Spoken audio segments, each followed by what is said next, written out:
Okay. Young Michael, are you ready for the big time? Yes, sir.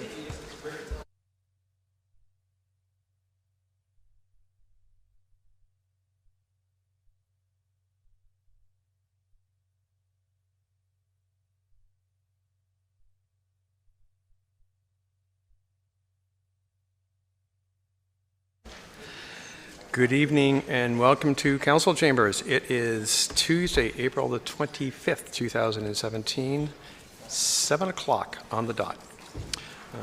Just before we start, well, let's go through the approval of the agenda declarations, and I'm going to turn it over to the clerk. So if I have a motion to approve the agenda as has been circulated, Councillor Marakis, thank you. Second, please. Councillor Thompson, comments or questions on the agenda? All in favor? Opposed? That is carried. Thank you. Declarations of pecuniary interest and general nature thereof, please. Seeing none. Before we move to presentations, actually I don't think we have a presentation, so before we move to delegations, I'm going to ask the clerk to speak.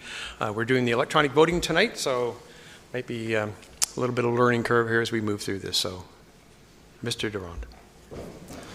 Thank you very much, Mayor Daw. Yes, I just wanted to let everyone in the audience know tonight that we are introducing and kicking off our electronic voting. It will just be for the regular portion of the agenda tonight. We'll be extending it to all council meeting votes in the future. But so what you'll see is on the screens on either side, just for the regular agenda portion only, how each councillor votes will be made available to the public. And if there's any questions about any of the system, will be available during our break or after the meeting to answer anything. Thanks very much. Thank you, Mr. Clerk. And just as we move through the first part of getting used to the electronic voting, we're going to ask you to put your hand up as well. So if there's any confusion, then the clerk's department can go back and check the tape. So just that should be good for tonight, depending on how quickly we get up to speed. So we'll move to delegations. Our first delegation is Mr. Phil Hardy, representing Soldier On to the St. Andrews Committee. Mr. Hardy, please. If you could come up, introduce yourself, sir, and you have 5 minutes, and there's a counter on the podium. Thank you, Mayor Daw, members of council. I'll back up a little bit. First of all, thank you for taking the time to consider our request. If you haven't been to Beacon Hall, it's a private club. The 260 members would relish the chance to put a clock on me, so I'm going to be paying close attention to this. As you've read, probably I'm here to request a flyover, which is a Royal Canadian Air Force aircraft they're choosing, that we'd like to fly over our event. And if I can just mention a little bit about our event. On June 5th, we will host our 4th annual Soldier On to St. Andrews Golf Tournament. Annually, we raise funds for ill and injured veterans. Most of them are members of the military that have been injured in modern day conflict, like Afghanistan. Over the 4 years, our average has been about 20 members of the military that we help out, culminating in a trip to Scotland that is truly life-changing for many of them. The Soldier On program in itself is a program that's been in inception since 2007, and it really provides recreational opportunities to the military, many of whom are suffering from PTSD. And I've gotten to see over 4 years how impactful it can be on lives, and I'm sure you wouldn't think golf or any other recreation could be that impactful. It is dramatic when you give them a purpose and help them adjust to their new normal. So this event includes several people that you would know, local businessmen who help support very generously. It's a golf tournament. It starts at 9 o'clock and we finish about 4 o'clock. And we had a great idea that given the number of military, including this year for the second time, General Retired Rick Hillier, who will be participating. He was former Chief of the Defense Staff for many years. We just think that a flyover is going to be a real add-on to the event. And technically, they're choosing it will be no lower than 500 feet, and that is my request. Thank you very much. May I have a motion to receive and refer to the item? Councillors Tom and Humphreys. If you have any comments or questions for Mr. Hardy? Councillor Abel. Thank you very much. That sounds really different, really neat. Can you give me the details again, the date and the time approximately? date is Monday, June 5th, and the time for tee off will be 9 o'clock. The flyover would take place about 8:45. Is it as loud as a train whistle? We have 80 residences at Beacon Hall, and I confer with the president of the condominium association. He regrets that that no one came out to watch and no one talked about it. It's not an F-18. It could be a troop carrier, but they're not as noisy as you think. Councillor Gardner. Thank you very much for your efforts. It's a very worthy cause. So my question was going to be, how long is this going to take? So I'm guessing it's going to be between 8:45 and 9 o'clock? The actual flyover, I believe, from what I learned, will take about, from view to passing us, will be about 3 minutes. It's great. Thank you. Any other speakers? Thank you very much for coming out, Mr. Hardy. I had the opportunity to attend the first one that you did, and you did not have a flyover at that time, but I can tell you it was very apparent for the soldiers who were there. That was just the whole day was very impactful for them. So thank you for doing this. For those folks, they truly do need the support. If there's no other comments or questions, all in favor of receiving the motion, please. Opposed? That is carried. Thank you very much. Second, we have Mr. Klaus Wernberg. Mr. Wernberg, name, address, and you have 5 minutes, sir. Could I have this on the overhead, please? This. That's pretty about it. Okay, thank you. I've taken my hearing aid out. Hopefully this will work. My name is Klaus Wernberg. I'm going to talk about the Trails and Active Transportation Committee minutes. While pursuing the agenda, I discovered that the minutes of the February meeting of the Trails and Active Transportation Committee are not reflecting the essence of what my delegation was all about. The overhead, the one you have on your screen, shows the image which I used to make my point, that a side street that has a 30-kilometer maximum speed and equal priority for all modes of traffic could be a corridor to connect off-road trails where an off-road trail is not possible because the area is too built up. I was thinking of the connection between the future Highland Gate trails and Shepherd's Bush, with Cousins Drive becoming just such a street. However, this type of 30-kilometer street, which with equal priority for all modes of traffic, could also be utilized in the to-be-developed Highland Gate neighborhood, where trails run alongside streets. That way, the new streets would be more walk-friendly, a great opportunity to implement something like that. I was expecting to ask for change of the minutes, but I have been told that that is not in the works anymore, so fine.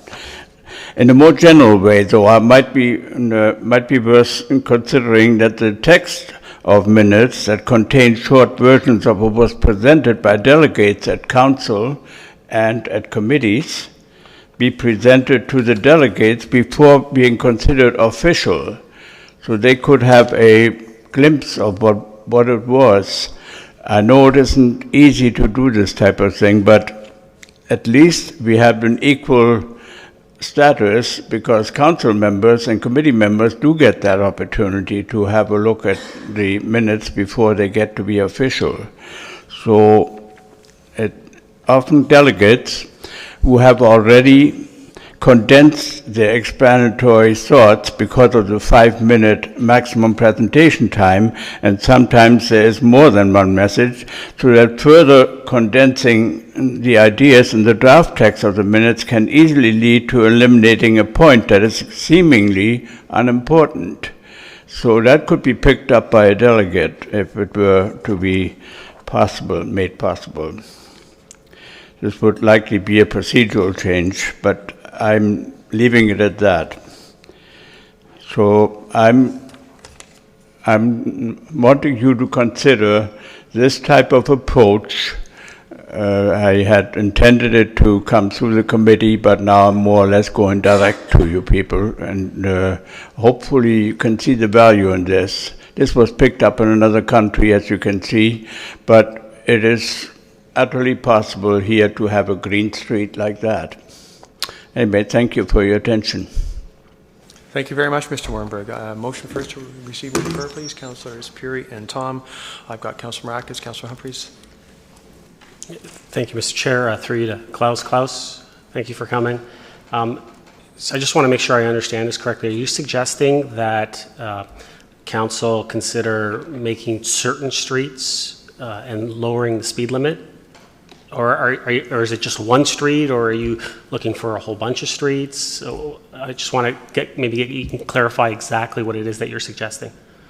Mentioned was actually was one street, Cousins Drive, which was the focus of my presentation at the committee. But I also mentioned that since then I've mentioned at the Highland Gate meeting in the Senior Center that this could be made possible in the Highland Gate community. All the new streets where you have trails running alongside the streets could be made much more walk-friendly if you had 30 kilometers an hour maximum, because at that speed you will just about have no fatalities if there is an accident of some sort between a pedestrian and a vehicle. So that is a big advantage, and actually when the cars go slow you can relax a little bit more.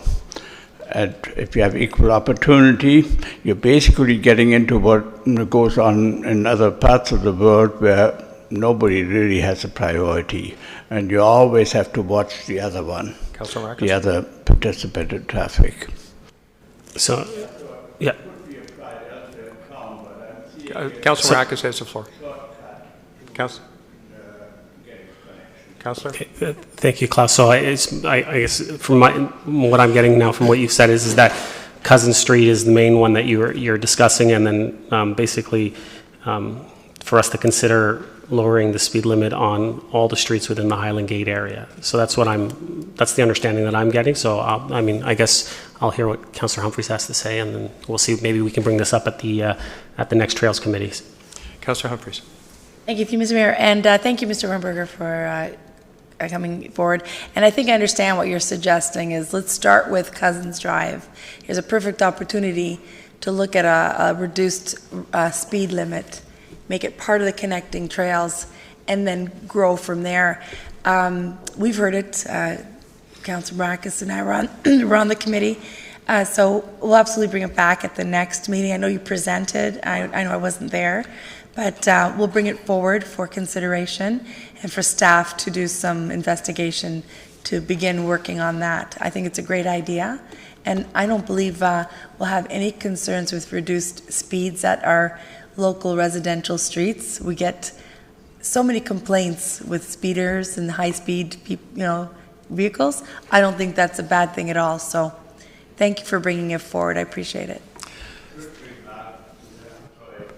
Yeah, it's still on. I should remark that Cousins Drive would have to tie in with an overpass over the railroad or underpass or whatever. This is something else that we have to worry about, naturally. Thank you, sir. I see no other comments or questions, so all in favor of receipt, please. Oh, I'm sorry, Councillor Gardner. Well, thank you, Mr. Mayor. It's just a comment. I think it's a great idea, but I do think that we need to involve the residents on Cousins Drive. We haven't always done that. Councillor Maracas? Another comment now that Councillor Gardner brought that up, Mr. Chair.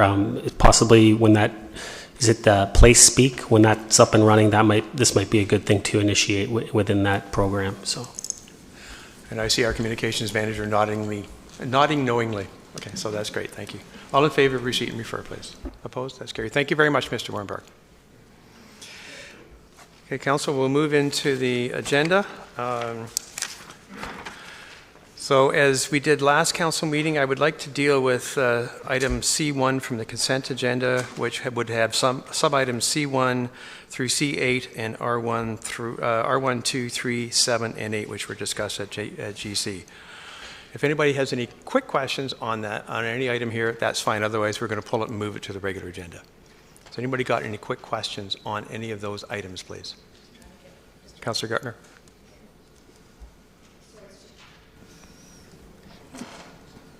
Thank you, Mr. Mayor, and it's just for clarification. So if I want to speak to anything that's on that agenda, you're going to be bringing it forward anyway to be discussed? No, you will either ask to have that item pulled to the regular agenda. If you've got a quick comment or a quick question, we'll deal with it now, but this is not a debate time on that item. You'll have to move it to the regular agenda. And when would I be doing that? I'm sorry? And would I be doing that right now? That's what you would be doing right now, please. Thank you. I would like R1. R1? Okay. Thank you. Councilor Maracas? Thank you, Mr. Chair. Actually, I would just like R8 as I'd just like to get a vote on that. Well, because I would want to call a recorded vote on that. Okay, so. all right, so we'll move to the regular agenda. Yeah, so That's I fine. just. Thank you. Thank you. Councillor Humphries? Thank you, Mr. Mayor. I would like to move item R2 to the Okay. discussion. Thanks. Great, thank you. So that was R1, 2, and 8, correct?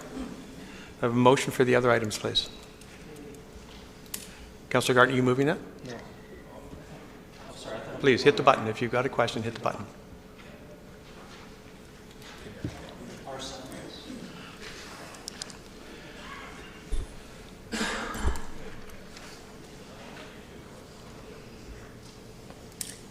Anything else?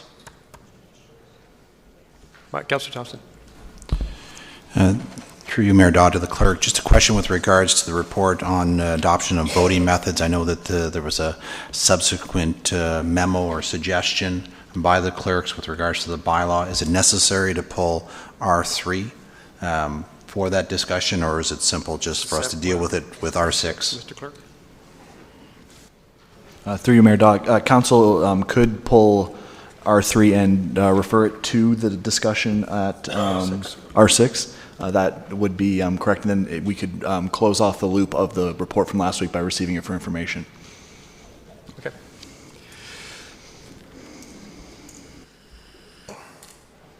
Okay, so that brings us back to C1 through C8.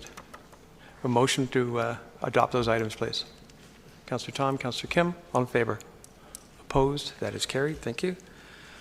Items C2, 3, 4, or 5, being the council meetings, the council closed session minutes of April the 11th and 18th, the closed session public minutes of April the 11th and 18th, and the council communications strategy workshop minutes.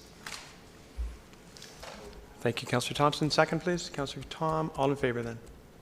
Opposed? That is carried. Thank you.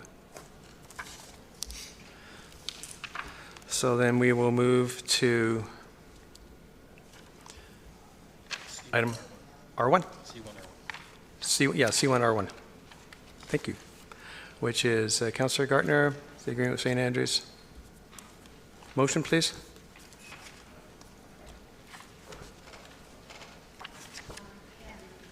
Someone move the staff recommendation, thank you, or GC recommendation, thank you. Councillor Perry, is there a second, please? Councillor Thompson, thank you. Councillor Gartner. Thank you, Mr. Mayor. I am very pleased and proud that St. Andrews College is part of our community. I think SAC has been a very good community partner. We respect that. We've tried to reciprocate. And I do want them to have an important presence in the town of Aurora. I think allowing SAC to use some of Aurora's streetlights to fly their banners is in keeping with their place in the community and their place of respect. My concern is the quantity of banners and the distance on Yonge Street that they want to cover. I find it to be too great. It may be perceived by some in the community to be unfair. and it may be perceived by some of the businesses to give unfair advantage. And it also sets precedent. So I'm not in favor of the request as it is. From last week's meeting, I believe that the council will support the proposal. And so I think it's very important to have clear guidelines in the agreement. I know Mr. Naderozny said that staff would be working on the agreement and might be including certain things, but I would just like to put the things that I'm concerned about on the record. Is there a problem over there? Carry on, Councillor. Thank you. What I'd like to see in the agreement, I think I'll just wait for Mr. Naderozny, if you don't mind, Mr. Mayor. There's technical issues with the vote.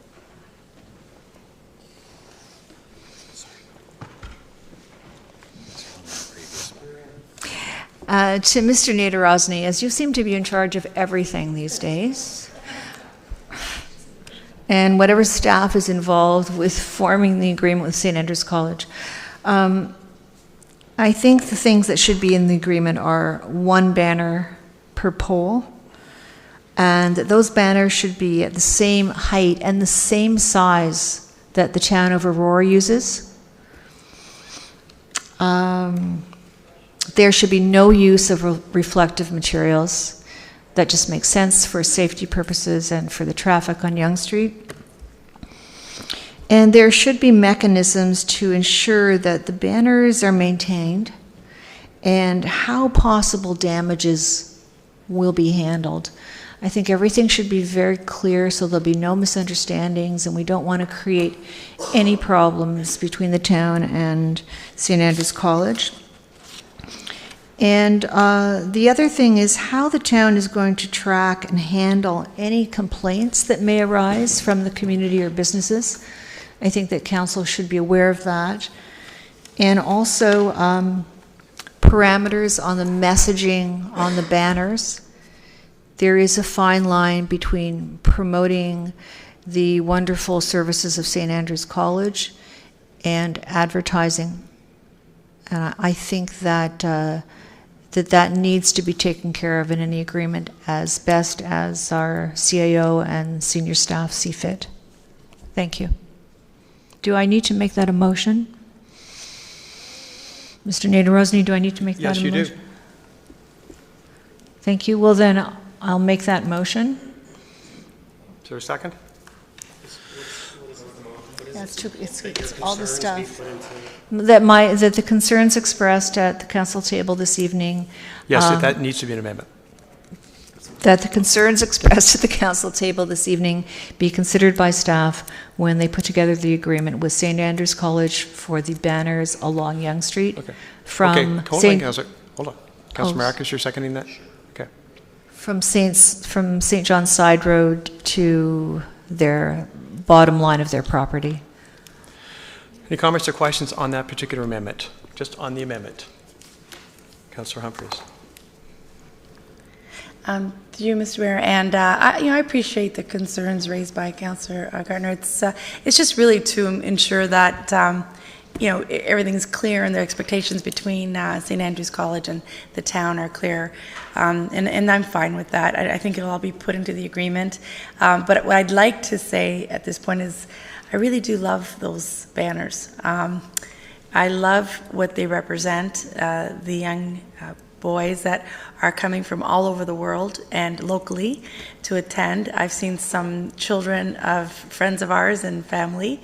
So it was real nice to see that these young men, young and right up to, I guess, graduating year, are there to show that that they're enjoying what this incredible facility offers, and it shows that what the school represents for our town. So for me, I absolutely fine. I think it's good to put things on the table. That way there's no misunderstandings. I don't think there's a problem with that at all. But I do want St. Andrews to know how much I do appreciate them. I think they're They really are beautiful, and I'm proud to have the facility here in town. It's one that is world-renowned, and pleased that they're just enhancing the entrance to their building, and that's fine with me. Thanks. Excuse me. Councillor Abel, Councillor Perry. Thank you, Mr. Mayor. The amendment, because I would usually have it written out, and I just want to understand what it is, the comments that are, like, can I make comments now at the table and they be incorporated into the amendment? That's a really good question. Mr. Clerk? We're just speaking to the amendment, really. So the amendment, that the comments be included, so that's really what we're talking about. And so, thank you, Mr. Mayor. And so I just don't understand what the amendment is. The comments expressed at the table will be referred to staff. Okay, thank you. So, well, my comments are that I think it's a great opportunity to create a gateway. So I would like my comments to be that I would encourage highlighting in a manner that gives a welcoming sort of feeling, much like they do right now with their brilliant colors and art and creativity. I'd also, my comment is if it would conform with the normal protocol that we've extended throughout the town, which is there are different heights, there are different poles, there are different situations. I think what the Legion did for Vimy Ridge this year was just outstanding as well.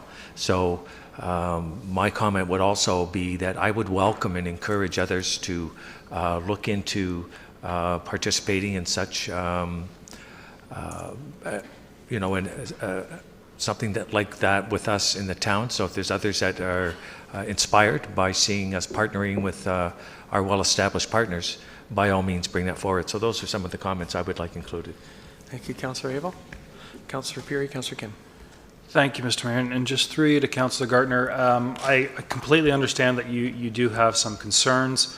I don't share all of them. I just want reassurance from you, Councillor, that with this motion, you're really just asking for council to consider these items, or for staff to consider these items when they're putting together the report. They might agree with some, they might not. You might have opened their eyes to something they might have neglected or not been aware of. But we're still moving forward in this, because one thing I disagree with, I think having two posters on each lamppost creates a nice symmetry. It also does a good job of creating inclusion. There's, from what I've seen when I've been driving down, and I do my best to look at the road, but I do glance over. On one side, they are people from Canada, but on the other side, often someone from an international location. So I like that symmetry, but if ultimately we're just referring the staff, these comments back to staff for them to listen, for them to consider them, I have no problem voting in favor of this, but I just want clarity that that's your intent. Councillor, well, that is the motion, Councillor Perry. Councillor Gartner. That's what I thought I was second. Yeah. Okay, that's Councillor Kim, Councillor Marcus. Thank you, Mr. Mayor. I think along the same view and perspective of everyone else, I consider St. Andrews College a valuable partner, business partner in a school, and they certainly make our town a better place in it. And in terms of our identity in some part has to do with St. Andrews. I'm grateful that, as mentioned last week, that they provide us with their soccer fields at a reasonable rate, and so they do a great job of partnering with us in many facets. I think some of the concerns that, and I think the feelings that some councillors may have had, including myself, is because there was no agreement for such a long time, and it was assumed that it was on purpose, and I don't propose that was the case. And I think the town also lost track of it as well, so I don't consider that as a concern, and I'll happily support Councillor Gartner's amendment. These are concerns that should be considered in all binding contracts, so I'm happy with that. If we could include, just to have some latitude and flexibility should the town have reason to use those lampposts for whatever reason. It'd be nice to have some flexibility in that regard. Thank you. Councillor Kim. Councillor Marcus. Thank you, Mr. Chair. I think I have no concerns with the banners. I just felt that I wanted to second this for Councillor Gardner because I honestly believe that every single one of our concerns at this table should be referred back to staff for their consideration. So that's why I felt compelled to second this. But I have no issues or concerns. So I'm happy to vote in favor of this and have my colleagues' concerns and issues brought to the attention of staff. Any other comments on the amendment? All in favor then? Oh wait, I'm sorry. We have a vote. Hit your button, please. It says either yay or nay. We have to, I'm sorry. Linda, open the vote. And please press the button. All in favor? Contrary? Carried. Linda, close the vote, please. Who didn't vote? Councillor Marcus? Councillor Gardner? Hit a button. Linda, we good? Okay. It's unanimous. Back to the main motion as amended, please. Any more comments or questions on the main motion? In that case, calling the vote on the main motion. Linda, if you'd bring that up, please. Main motion as amended.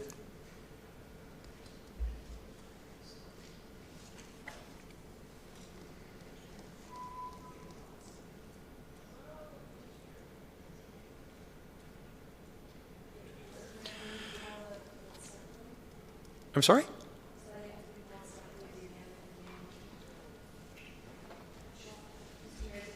Is it able to call the main motion and the amendment separately? Separate, we want to split the clauses. Yes, thank you. Mr. Clerk. Mr. Clerk, why I'm asking you, Mr. Mayor. Linda, have we figured that out? Maybe taxing staff. We might have to do this.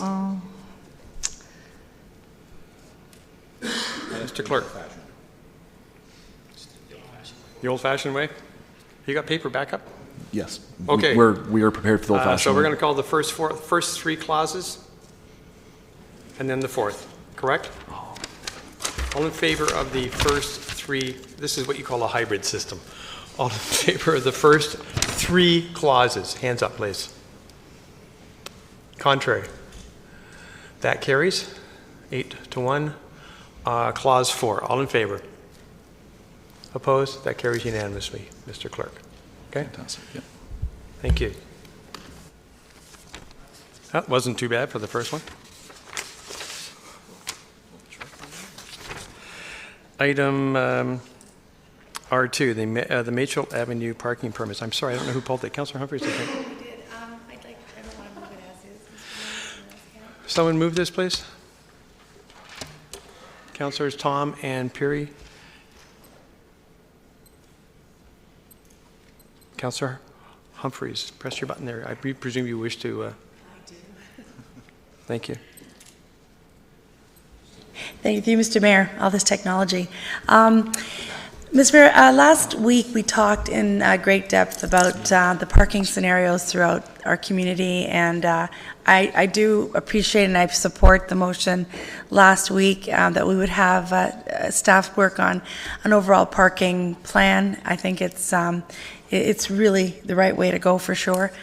But I left the meeting feeling a little uncomfortable with the decision to remove all permit parking on Machel Avenue and leaving those particular residents sort of, we moved so far ahead to take away everything that was given to them almost a year ago now. And just to reiterate, the homes do not have parking spaces. I know it may not change anyone's view around the table, but I do want to highlight the fact that some of the environmental changes in that area is what continues to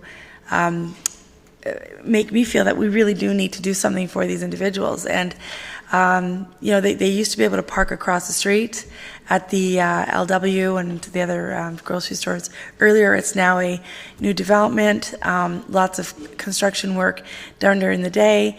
And if these individuals leave their spots in front of their homes, again, they have no driveways. They'll come back and probably won't be able to get a spot till later that evening.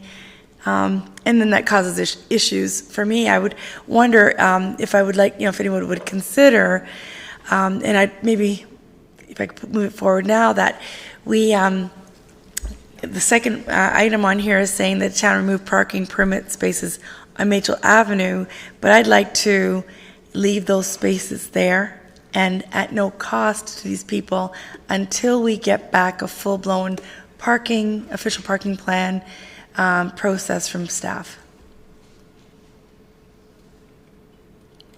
I don't know if it's an amendment I'd like to make, and if there's anyone willing to second it, and I'd like to speak to it a bit. I know it's contrary, but I'm wondering if, well, this won't get voted down if I don't do that. This is what I'm afraid of. And Mr. Clerk, Mr. Mayor, if there's any way we can do this without it being contrary.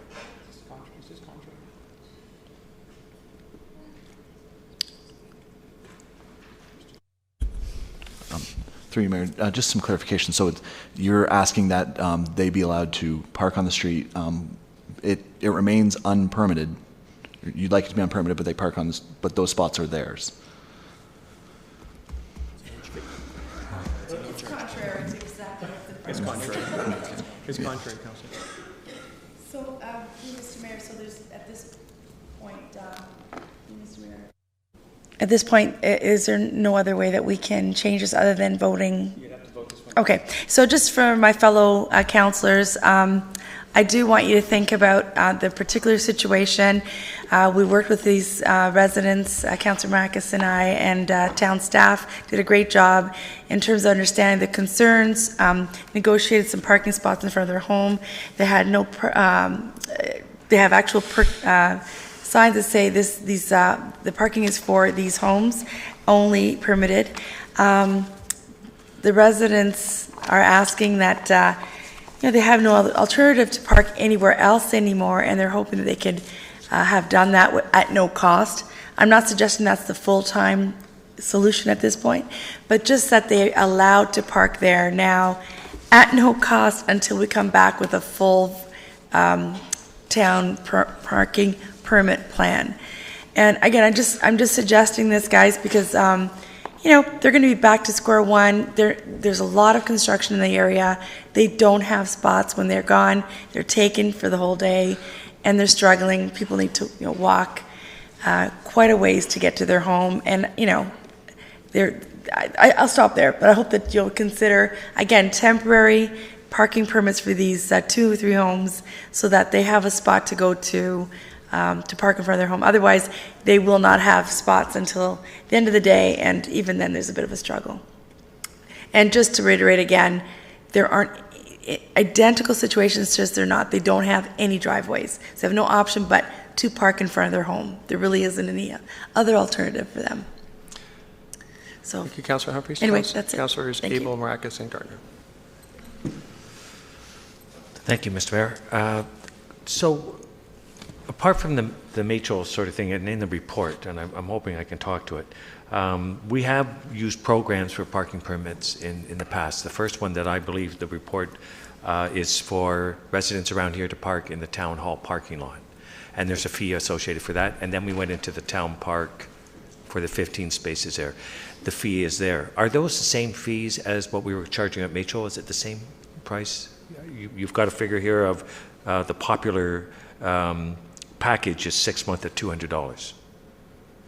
Ms. Van Loon? Through you, Mr. Mayor, yes, we are proposing the same fees that town park permit holders pay, as well as town hall permit holders. $200 for 6 months. As you may see in the report, we offer a flexible parking program. So we do offer 1 3-day, 1 month, 3 month, 5 month permits, but most of the town parking permit holders have a 6 month permit for $200. Councillor. Thank you. So the how many people are parking in Town Hall right now and they're paying $200 for 6 months, or they're offered that same price? Through you, Mr. Mayor. With the suspension of the overnight parking this winter, we saw a drop in the number of permit holders at Town Hall, because initially it was implemented to offset that parking restriction for overnight. But we do have uptake for sort of the shorter parking permits when individuals have visitors or family who stay with them and they're looking for a 3-day weekend pass. So we have seen a variety of parking permits issued for Town Hall. Town Park predominantly is a 6-month permit holder. Councillor Abel. So I asked how many at Town Hall were doing the 6-month $200, and so I think the answer is 0. The other permits, short-term and due to the overnight, basically there's no need other than people making those arrangements as you just discussed. Ms. Van Loo? Through you, Mr. Mayor. I don't know that it's 0. I think it's just that it hasn't been consistent with a 6-month permit holder, that there is a fluctuation in the permit holders at Town Hall. We do have some that have a 6-month permit. Councillor Abel? Thank you. So some. My point is, and I think we discussed this, we had a good discussion last week on this, and I was saying that we have got all kinds of situations with parking around our town. Each is sort of different, and I had asked staff to sort of comment on a parking program, and I believe the answer was we're working on it. It's been in the works for a number of years. My comment was, until we get that, we should just have permit parking at an administrative cost, perhaps of $50, until we've sorted that out. And that would include the town park, and that would include Town Hall and Machel. So the circumstances that Councillor Humphreys worked with Councillor Marakis, I'm complete sympathy with that. If we're going to allow homes to be designed without a parking spot for a car, we have to sort of accommodate that. And if people are allowed to park free on the streets and around town, that should be the same for people at the town park. The reason we need permit parking at the town hall is because it's unique. And it's unique because we have GO parking communities there. So the permit actually curtails that problem. But I don't think we should be asking those residents to pay all that money. The whole reason we brought this up as a matter of history in Town Park was because people were parking their trailers for 6 months at a time, and someone brought that to our attention, and we said, well, we can't have that. How are we going to look after this, people parking a trailer there with their goods for 6 months? So we said, we'll do permits. I didn't know that we were going to charge a fee, and I don't think I understood as a councillor when we okayed it that that was the case. So having put all that on the table, I would encourage that we suspend the fees of $200 and put fees at administrative costs, say $50 a year, for those until we have our comprehensive parking town-wide. And that's to ensure equity across the town. So anyone can park on the street, and that should be more or less the same in the town hall until we figure out comprehensively how we do this. I've not heard anyone in favor of paying for $200 at the town park, but out of pure necessity, they do it. And I think the term I would use is begrudgingly, but I think it would only be fair to do so. So through you, Mr. Mayor, how would we go about that? Are we just going to, could I have an amendment, or should I do new business or a notice of motion? Well, you would have to defeat this. So well, if it said the town remove any permit parking spaces. Okay. Well, we do have an issue there, and I do want to address, I think we've heard for the last at least year, 6 months, that the town park could use some sort of rethought on how we go ahead on this. So, Mr. Mayor, those are my comments, but I do want to sort of put something out there for the residents to know what our next course of action is for that. Councillor Marakis. Thank you, Mr. Chair. I'm going to speak to the motion.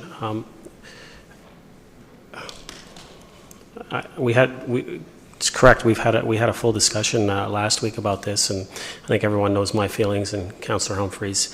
This is this specific street is a unique situation, and I don't think you can compare it to any of the other situations.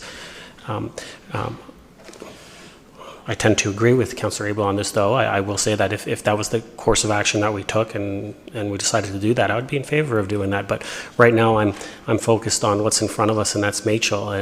And I just think that, you know, they don't have a driveway, and they need to park somewhere. And we tried to come up with a solution, and the solution we came up with is to charge them money. And so I just think that that's wrong. That's not a solution.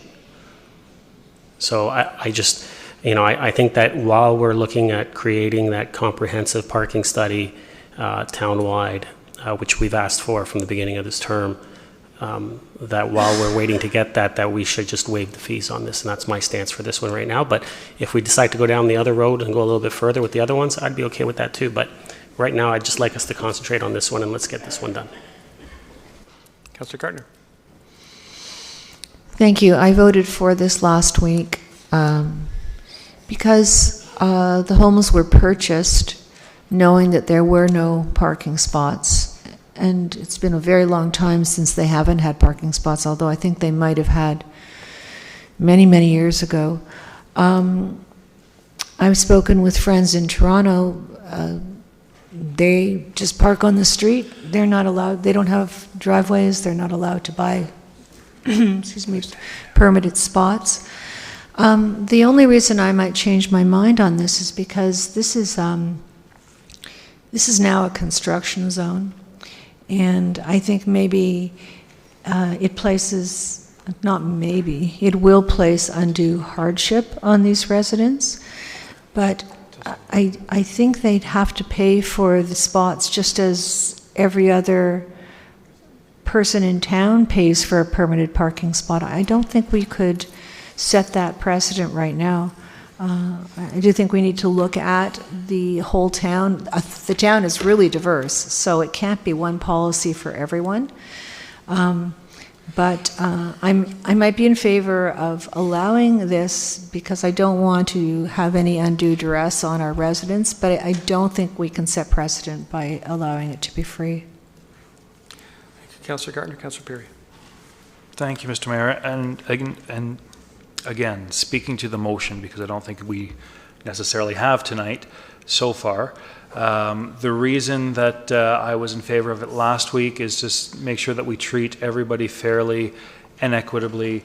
If we're going to give people the right to park exclusively on municipal land, I don't think it's outrageous that they would have to pay the same fee that anybody else who has to park on town land would have to pay. So, you know, I've considered purchasing the 6-month parking for myself because it's a necessity, and I don't rely on parking on, you know, municipal land. I think it's important that I recognize that for myself, it's a municipal asset, and I shouldn't expect to be having a specific spot for free. I don't mind. We have a policy that people can park overnight. We have a policy that somebody can park on Machel. I don't have an issue with letting them park on Machel. I also understand that there is construction going on and that there is a premium of space right now because the contractors need a place to park. But with that said, if you're asking for a special permission, I think it's completely fair that you would have to pay for that special permission. Because again, this is municipal land. They're the spots right in front of somebody's house. I understand that and I have sympathy for that, but ultimately, I think it's important and imperative that we treat every individual here equitably. Thank you, Councillor. I'm going to move here, Councillor Kim up for the first time. Councillor Kim, please. Thank you, Mr. Mayor. I think my comment will be short in that I'm in support of the current motion as is. It seems to be the most equitable solution, and it's not ideal for certain people, but from a broad perspective, I think it's the most fair. Thank you, Councillor Kim. And I will simply echo your comments, Councillor Perry's and Councillor Gardner's comments. This house was purchased with no parking. And there's at least one person sitting in the audience tonight who will be here in 2 weeks requesting his free parking spot at Town Park. I know that for a fact. So I'm going to support the motion that's on the floor. We're going back for a second round. Councillor Humphreys, Councillor Abel. Thank you, Mr. Mayor. I never said I was against free parking, in areas, permit parking, but just to reiterate again, guys, I mean, so from a winter perspective, we had no option but as town to allow them to park on the road without getting a ticket, so we had issued them parking permits for free in the winter to park there so they wouldn't get ticketed, because we knew as a town that we couldn't force them to move their cars, because where are they going to move them? Like, they used to be able to park in the lot across the street. It's a fact. And they did that for years and years, 50 years. There was always a spot for those houses, those residents to park across the street in the parking lot of maybe Sobeys, IJ, whatever it was. It's gone now. If that was still there, this wouldn't be an issue. And now we're at a point where these people, and one is a senior and has problems walking distance and bringing their groceries home. They have to park down the end of the street. It just seems that, unfortunately, the construction workers got to park somewhere as well. They're building homes there, and they're using a space that's available. I'm not saying this is forever. I would like staff to absolutely come back to us with a full parking plan, as was mentioned earlier. But I do feel that what we've done to these homeowners now is taken away what we started. We are actually removing all permitting on the street. So even if they want to pay, they can't, because we just said, forget it. So I think the motion on the table is really, it's contradiction, but I don't think that's what we wanted either. I mean, we've actually told them, no, you know what, not only can you not park there if you're not paying for it, but now there's no permit parking at all. So I just feel we've gone really backwards in this motion, and I would just hope that, if we can vote it down, there's maybe an opportunity to change it up a little bit. Maybe, as Councillor Abel mentioned, let's charge administrative fees, reduce them at Town Park if we have to, just until we get a permit plan brought forward. We're not making a ton of money here. I believe we're making $6,000 a year from what I saw. So we're not losing tons and tons of revenue. I just don't see this as a money place for us to make money. But I do feel that this is a place to accommodate some owners that have now been, yes, they bought the house, they knew there was no driveway, but they always had an option across the street, and that's been taken away from them. So anyway, I hope that if this does get defeated, that we can renegotiate a motion that perhaps there's an administrative fee or something, but at the moment I don't support this in particular. I do agree with the first motion, by the way, Mr. Mayor, not the second, so I'd like to vote separately anyways. Thanks. We'll do that. Before I go to Councillor Abel, Ms. Van Leeuwen, if I may ask you, if this passes, so we're removing the permit parking. We're not stopping anyone from parking on Mayshall. We're taking away. Hold on, I'm going to confirm. Hold on. Turn that off. I'm talking to myself. Okay, well, all right. You threw me off. Sorry. We're not stopping anyone from parking on Mayshall. Do I understand that correctly? We're taking away defined parking so they can still park there. Yeah. To you, Mr. Mayor, that's correct. We would be removing the designated permit spots. Thank you. I had Councillor Abel and then Councillor Rackus. Councillor Abel, did you wish to speak? Yes, just briefly, thank you, Mr. Mayor. I'm not suggesting free parking for permits. I would like to make sure that was the characterization of my comments. It would be an administrative fee, as Councillor Humphreys and I have said, to cover a recovery cost to do it, to say $50, that's all. So I just wanted to be clear on that. It's not free. Thank you. Councillor Rackus. Thank you, Mr. Chair. I just want to bring up one point from last week. As I said earlier, we put these up to help them out. If they park on this side of the post, they have to pay $200. If they park on this side of the post, it's free. So if we leave them up, they're going to park on that side and no one's going to park in that post, so we've put them up for no purpose. So that's why I voted in favor of this last week, was because if you're either going to, we should either waive the fee or make it an administration fee, or just get rid of the 2 posts. There's no point in having them if we're going to leave the fee the way it is. We've already been told no one's going to be parking there, so we might as well just remove them. So I think that's the decision we need to make here tonight. Councillor Gardner. Thank you. I'm in, excuse me, I am in favor of helping out these residents because I would like my council to help me out if I was in this situation. But I think they have to pay the same fee that we are charging other people. There is no fairness in not charging them the same fee. There is fairness in allowing them to have the permitted parking. If there's no other comments, then Councillor Humphreys requested a separate the clauses. Are we back to the manual system, sir? Linda? Samantha? Hold on.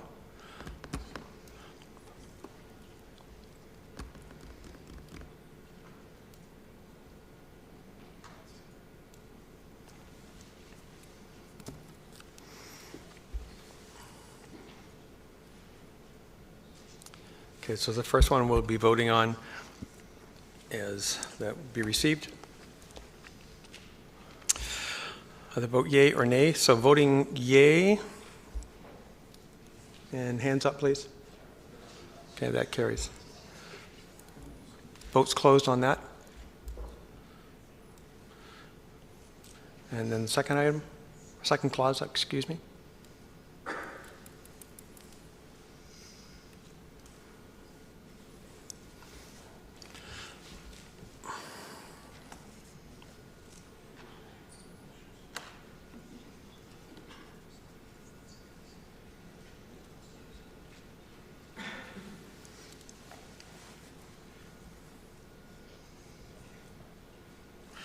All right, we'll call the yeas first, please, on clause 2. And hands up. 1, 2, 3, 5. Thank you. Nays? Oh, crap. Hands up. I'm speaking to myself here. Okay, the yeas have it 5 to 4. So that clause 2 passes. That finishes that item. Point of order, Mr. Mayor? Sir. Councillor Tom. I just thought I'd mention, yeah, you can't see the vote, so staff picked it up. Okay, great. Thank you. Thank you. R3. Can we just refer R3 to R6, Councillor Thompson? And we'll do both those together. Thank you. So we'll move to R7, which is Aurora's Multicultural Festival. Councillor Kim, I believe you pulled that.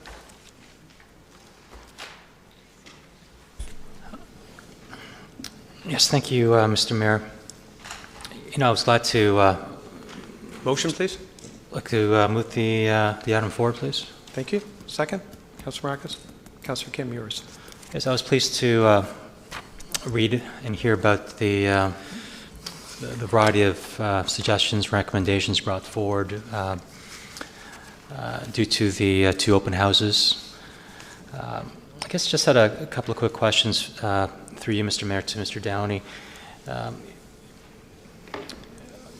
I'm not terribly ecstatic about the festival moving to the town park, but if that's the recommendation by the majority of people who gave their opinions during the open house, that's fine. Is there still an opportunity to have other options, or is this going to be pretty well final after this report is closed?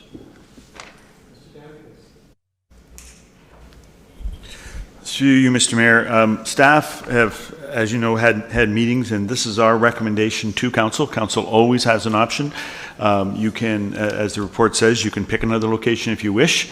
Our only concern with that is that we have selected this location based on the information that has been provided to us through public input, and some of the concerns and certainly some of the items that they would like to see occur at this multicultural festival.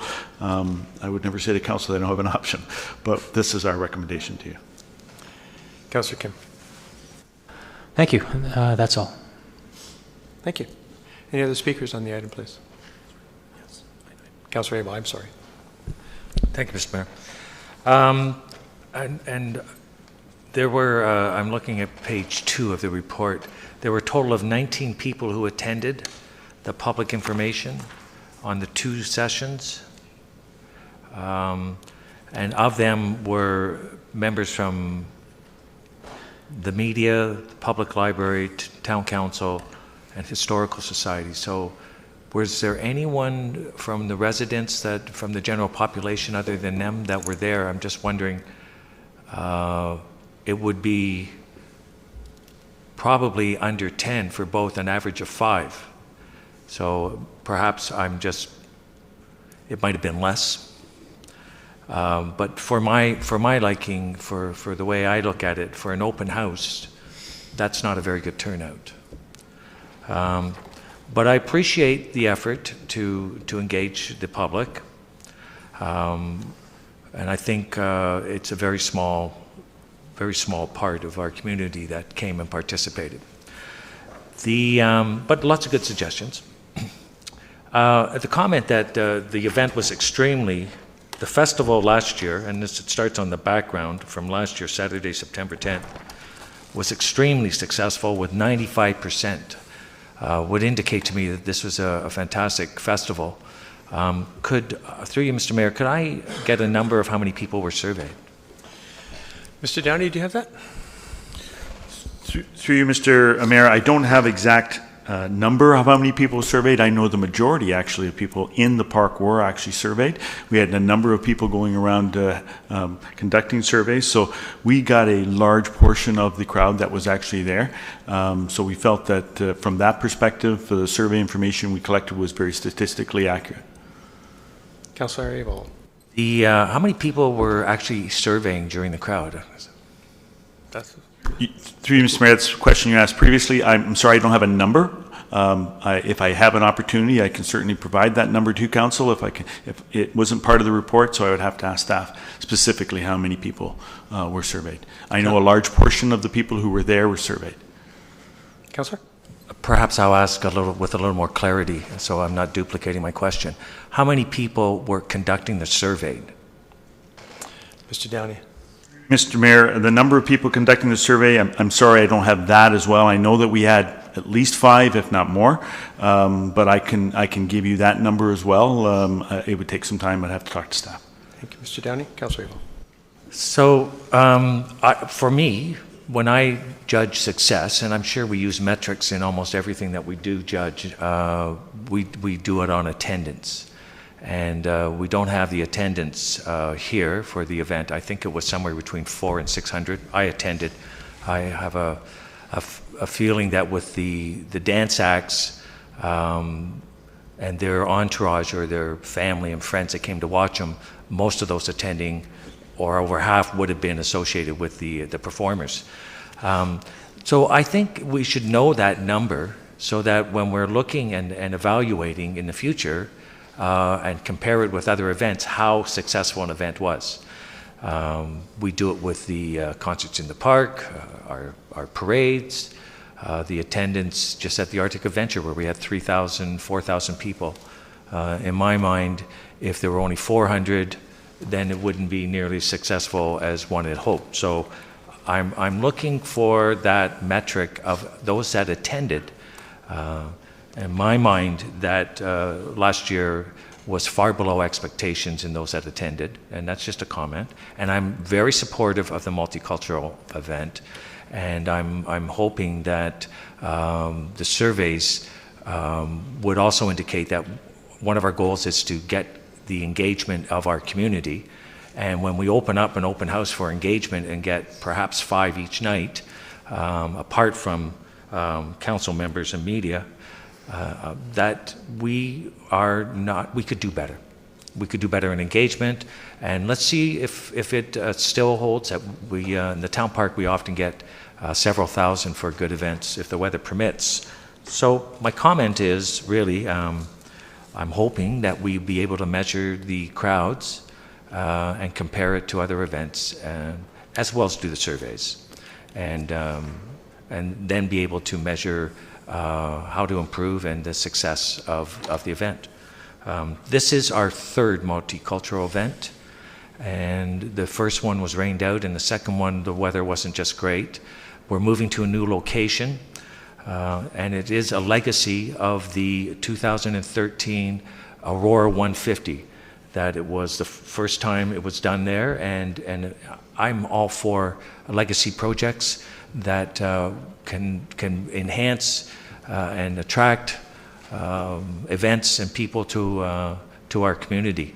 And at the town park generally is a great place to hold these events. So although I'm encouraged that the town park will draw more people, I think the goal was to involve the people on our east side, our new residents, where we have a significant diversity. So through you, Mr. Mayor. 5 minutes. I'm sorry, I can't hear you. Time. Are you calling my time? Yes. You have another opportunity to speak. I have 3:13 on there, Mr. Mayor. You went back to Mr. Downey. I'm timing it on the stopwatch. Councillor Gardner.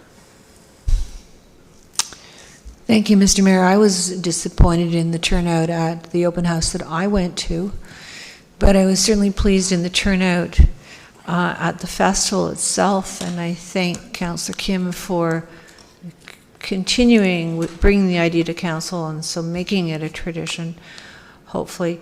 I'm very much in favor of using the town park. I think there is a divide in the town between the old part of town and the new part of town. I welcome the opportunity to bring the new residents into the town park, and hopefully they will enjoy it and come back to the concerts in the park, and really start to help us also revitalize the downtown core. So I'm very much in favor of this location. I'm glad that we're trying it, and I think logistically it does make more sense. Thank you, Councillor Gardner. Councillor Humphries. Thank you, Mr. Mayor.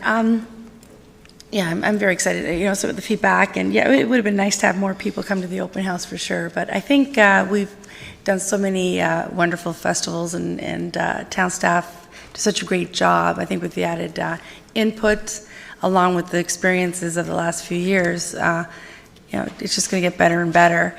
I do want to ask a question, and I know it was brought up last year, or maybe the year before, and Councillor Abel suggested it. These things very heavily, the success is based on weather. It's outside. If it rains, it's not going to be so great. And there was a really huge rain that day. We were under the umbrella, some tent for about an hour or so. 151. Euro 150. It just happens that way. The hoedown is September the 15th. That huge tent. Councillor brought it up before. Is there any consideration of seeing if we can negotiate an indoor-outdoor event at that site? Is that something we can think about? It's more than ideal in terms of what you can do there. I think we were concerned about the size of the tent and not a lot of people. Well, the park we had last year was huge and bigger than where the tent would be. So I think that's something I would love some consideration from staff. Don't stop anything, continue to move forward. I wouldn't want to change any of the recommendations. I love events at Town Park. I love the events anywhere but Town Park. It's just, maybe I'm just biased because I live on that side of town, but for me it's always got that great ambiance and the trees and everything else. So I'm sure it'll be fantastic, but if there's an opportunity to have a covered event where you can virtually hold it outside and have indoor as a plan B, you can't help but have a success. And they got places for cookouts there. That's where there's a big barbecue. Anyway, through you, Mr. Mayor, may I ask staff if that's a consideration? Mr. Downey? Through you, Mr. Mayor, are you suggesting if we use Ada Johnson and put a tent up at Ada Johnson? Or the town park providing an opportunity for both indoor and outdoor? I wasn't quite sure. I think if I may, Councillor Humphries, can we do it inside as an example at the SARC or at the Aurora Community Centre or at the Magnet? Unfortunately, in September, no. We have ice in every rink. So Okay, so yes, we can erect a tent. We can erect a tent in any park, if that's what your question is. I'm just trying to, I'm sorry. Use the tent that they use for the hoedown. Yes. Oh, fair enough. I apologize. Okay. So, yes, we can. However, there's a cost associated with that. And so it's actually something we explored last year, if you recall. And the cost was a concern. It's absolutely something that we can look at if council wishes us to. However, we will be looking for an increased budget. Councilor Humphries? Thank you, Mr. Mayor. Yeah, I know, we absolutely have to stay within the budget for sure, but if there's an opportunity to just investigate that, again, don't take a whole lot of time, but if there's an opportunity, I know that the hoedown's on the 15th this year, this event's scheduled for the week before. I believe the tent is going to be up. I don't know if they would allow use before the actual hoedown event, but I just think it's one of those things where, as mentioned earlier, Councillor Kim mentioned, wants to keep the event over the newer part of town. This will do it, as Councillor Abel mentioned last year and or the year before. And I think it could be something to think about anyway. If that doesn't come to fruition, this is still a great plan as well. I just wanted to throw it out there because I do believe if we're going to be challenged with weather, it's hard to judge the success when it's a rainy day, and that's for any event that's held outside at any town event. So that's it.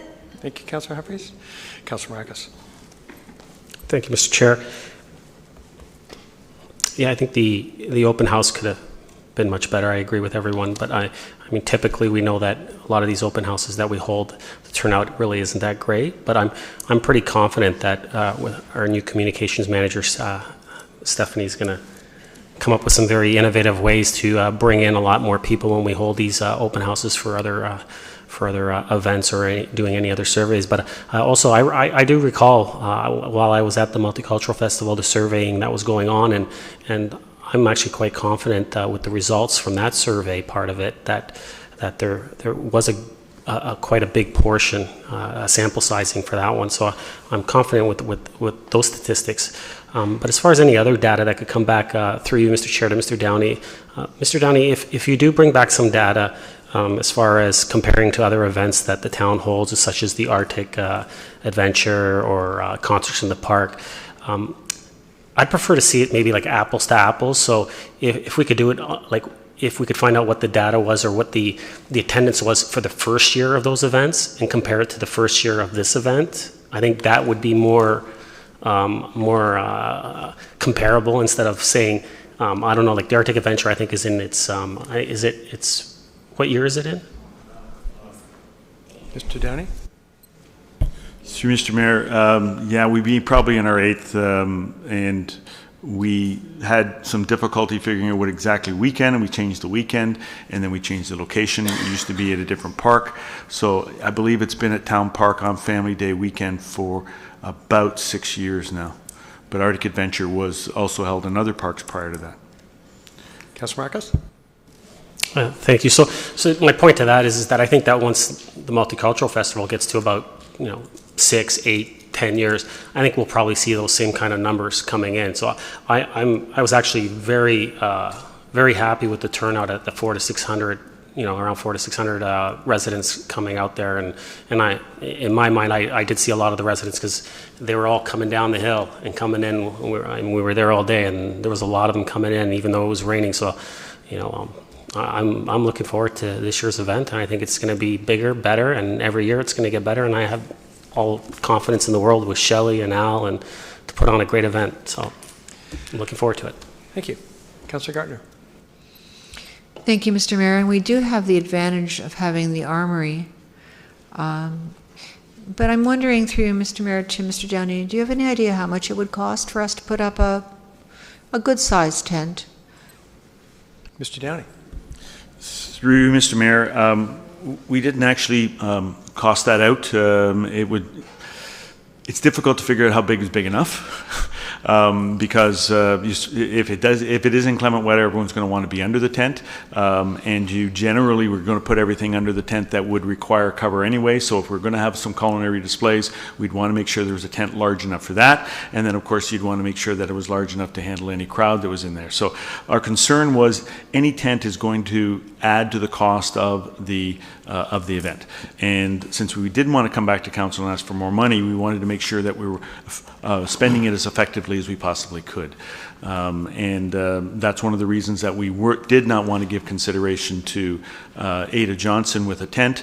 We also had some staging costs associated with that at Ada Johnson, some additional electrical costs at Ada Johnson that we don't have at Town Park, and so then we can redirect those funds into more programming of the event as opposed to supporting or infrastructure for the event. Councillor Gardner. Thank you, Mr. Downey, and I appreciate that answer. I think you're right. I just would be curious as to how much, if you could just give a couple of different sizes of tents, that would be great. Thank you. Seeing no other speakers, I will call the vote. Oh, John, that's right, Councillor Abel. Thank you, Mr. Mayor.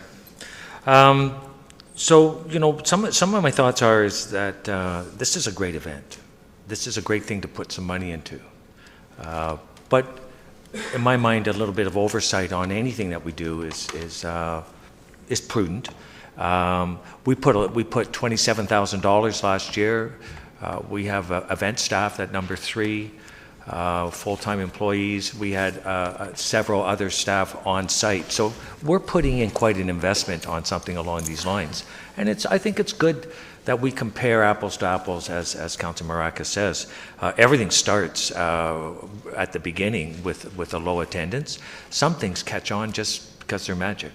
And often that really is because there's buy-in and people find it convenient. The idea of going to Ida Johnson Park, was that it was walk-in. People could walk in. You would get the engagement from the community. And if anyone has attended the school there, Rick Hansen has a Palapalooza or something there every year. That has thousands of people in there. It is packed. You can't move. So I can sense that gives you an idea of what potential you have there. And if you don't have that, then you're probably saying, wow. You can look at the fire department. They have something that the kids, a little train in the fire trucks, they had 1,800 people there. They didn't spend a cent. So I'm looking for sort of best value for our dollars if we're just going to do it. If you spend all that money and all that time and it didn't work, you want to figure out, okay, why didn't it work? Let's look at some other successes. Let's find out what we could do to enhance that. To move it, you're taking away right away the walkability and making it for our new residents, which was the whole idea. Now we're going to have to not only get them to buy into the multicultural, we're going to have to get them to buy into coming over to the town park. And if we do it right, I'm sure we can be successful at it. But I think that should be one of the priorities and highlighted in our strategy going forward. What are we going to do about that? Or do we even recognize it? Are we just going to do what we did last time and throw it up? I'm so pleased that Councillor Humphreys brought up the Magna tent, because that's how this all began. Last year, if you recall, I brought it forward. Mr. Downey and Mr. Nadarosny, we talked about using the Magna tent. It would be big. We had a good, hopeful, discussion, and we decided no, it was too big an area. And then we went to a park that was bigger than those tents, and we're saying how good it looked. But if the weather had been better. So the idea of using the Magna tent was that it's so big, the advertising's there on a daily basis, and if you put door knockers or hangers on there and saying, there's something for us there on the Sunday you can all walk down the street to, and figure out what Magna is all about and what's going on. They buy into the Magna, the charities, all the wonderful things they do, and then they can celebrate their culture under a tent and celebrate all those things regardless of the weather. I think the people would be awestruck that would go walking in there and go, wow, this is fantastic. You'd have a stage that wouldn't be a smaller stage, that a portable one. You would have a full showcase stage at their disposal.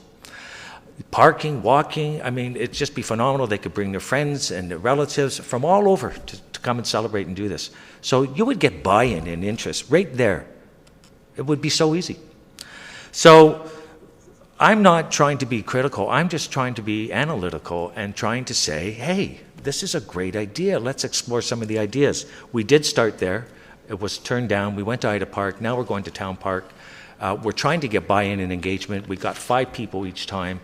I'm just saying, if we had a committee and we're doing it, I'm sure that committee could do better. We have great success with committees, and that's a proven record. But those are my comments. We're going to go ahead. We're going to let staff do it again, and they've got their report here for us to approve. And I am in full support of a multicultural event. I'm very supportive of it. Any event that we do, we don't do enough. So my thoughts are, I would want to encourage people to get involved and buy in, and anything that the staff needs our council to do to enhance and to encourage people to get involved. Let us know what we can do, what role we can do. And I'm almost done, Mr. Mayor. Thank you very much. Councillor Abel, Councillor Maracus? Thank you, Mr. Chair. As it was mentioned, it's 1 week before the hoedown, and there's been talk about looking at and some interest in using the tent. I just thought I would throw out some facts that the week leading up to the hoedown is an extreme busy time in the hoedown tent. They are constantly working. People are working there 24 hours a day, putting everything together. I don't even think it's viable to even have it as an option. I mean, we can always ask. It doesn't never hurts to ask, but. Councillor Abel? It was not before. It was the Sunday after the event. Well, someone did mention before. Boy, you were talking about the tent. That's all. Councillor Abel? The Magna tent. It was not meant to be before. It was supposed to be after. Someone else mentioned before. Councillor Maracus? You can't go. Councillor Maracus? Yeah, well, the date of the Multicultural Festival is September 9th, and the date of the hoedown is September 15th. So therefore, the Multicultural Festival would be before. So I'm just saying it wouldn't be viable. That's what I'm stating. So I don't understand how that's a point of order, but okay. So, I mean, we can always ask, like I said, but I don't think it's viable. I'm fine with going to the Town Park. I'd be fine with keeping it at Ada Johnson. Whatever this council decides to do in the majority. I think that we should put on an event that will showcase multiculturalism within our town, and I think we all want that. I don't think there's anyone sitting at this table that doesn't want that, so I say let's move forward. Councillor Humphreys, Councillor Kim. To you, Mr. Mayor, first of all, I just talked about a covered event, a covered structure, because I thought it would just enhance the event. I'm just... Point of order. Here's the point of order. There is no motion on the table for a tent, so can we please stop talking about it? Can we move forward to what's in front of us? That's my request. Thank you, Councillor Perry. Councillor Abel. Councillor, what's your name? Sandra. Councillor Sandra. Thank you. Sorry, and that's exactly where I was going. All I wanted was staff to make a call, and please, I even said don't spend a lot of time on it, just in case. I'm thrilled that we're going forward with a fantastic event. Staff kills all events in this town. It's amazing. I mean, rocks it in a good way, is what I mean. Shelley, whatever she touches turns to gold. Al, you've got an amazing team. Staff knows how to pull events off beautifully, and with the help of volunteers, it's always fantastic. But what I was getting at is sometimes it's weather dependent, and that's nobody's turnout is based on that. So my suggestion was just if there was an opportunity to have a covered structure to help enhance and not to worry about weather. That's all what I was trying to put out there. A week before, absolutely not a good idea. Like I'm sure we'd have to look at the date of the event. But anyways, thank you. That's all I was trying to say. Thank you, Councillor Humphreys. Councillor Kim. Yes, just one point in that as I was listening to this long dialogue, Council's role is not to run the festival, it's just really to approve the budget. So let's just keep it at that. I'm fine with that. I'll trust staff to make the prudent and wise decision in terms of location, what color dress somebody's going to be wearing.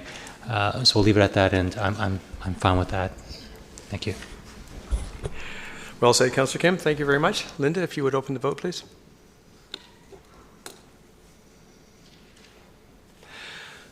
If you would please vote. And I'll call all in favor? Opposed? That is carried. We agree. We're moving in the right way. Yes, sir. Councillor Thompson. Mayor, I didn't realize we were going to skip over R3 with regards to the voting. The committee is in attendance. I'd like to see us deal with it in order. So if I need to make a motion to move it forward, R3 and R6, I'll do so. But otherwise, they are sitting patiently to see the outcome of it. And often we will move things forward for residents. So if you would move that then for me, please. Happy to move it.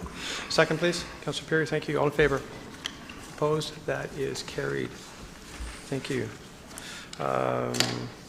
Motion then, Councillor Thompson. So R3 from last week and R6 from tonight.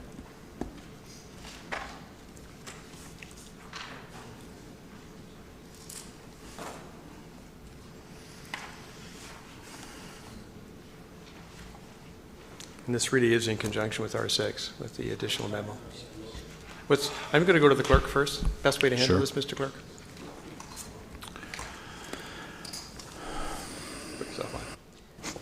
Through you, Mayor Dye, I think the way you're handling is correct with a motion. As you know, the recommendation is to provide direction. So we have council, if there's a motion to be debated, would be the best way to do it. Councillor Thompson, I'll go to you first.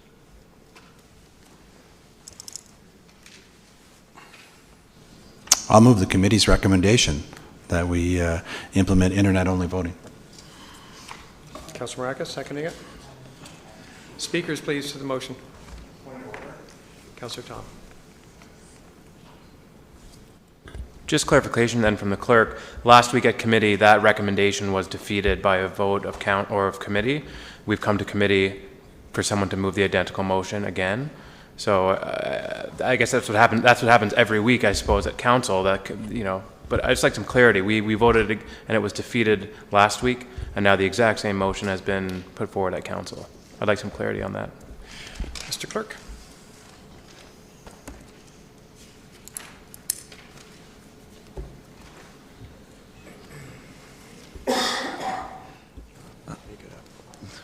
Through you, Mayor Daw, if anyone wants to point to a part of the procedural bylaw that disallows that, I'm not personally aware of it at this point, but if somebody would point to that, I'd be happy to take a look. Councillor Tom. I suppose I would just ask for the chair to rule whether it's in order, and if it is, we'll discuss it. If it's not, we can go from there. Pardon me, I do believe it's in order. Okay.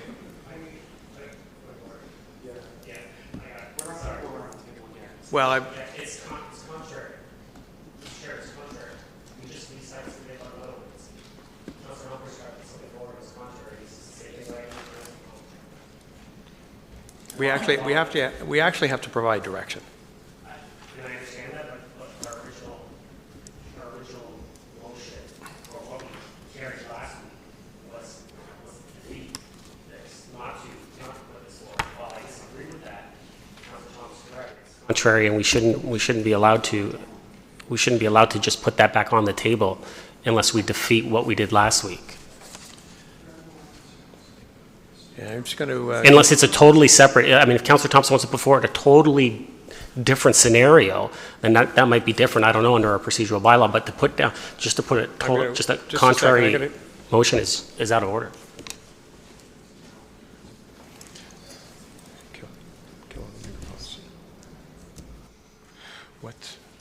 What came out of last week was we defeated it.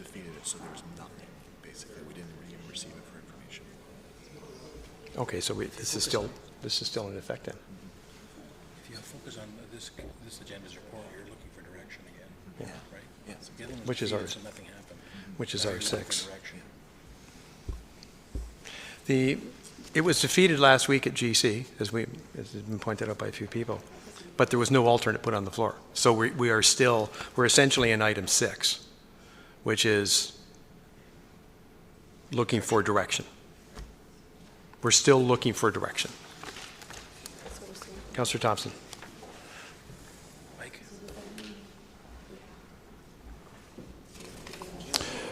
And if I may, and that was my understanding. There was no recommendation that came out of GC. We defeated something, but nothing alternative was. And so just to get the discussion moving, I thought I would move forward with the committee's recommendation. But we do have a memo on the agenda with regards to this issue whereby the clerk has suggested that because of legislative timing, we need to pass that bylaw, which would enable us to continue to consider all three methods. If that recommendation is more palatable to members of council, I'm happy to put forward the recommendation by the clerk to move forward with the bylaw that still allows for the possibility of any of the different voting methods, and that we would continue the discussion and information will be provided to all of council between now and I think the clerk identified May 23rd as the drop dead date. But either way, I put the motion on the floor just to get the discussion moving. Councillor Maracus?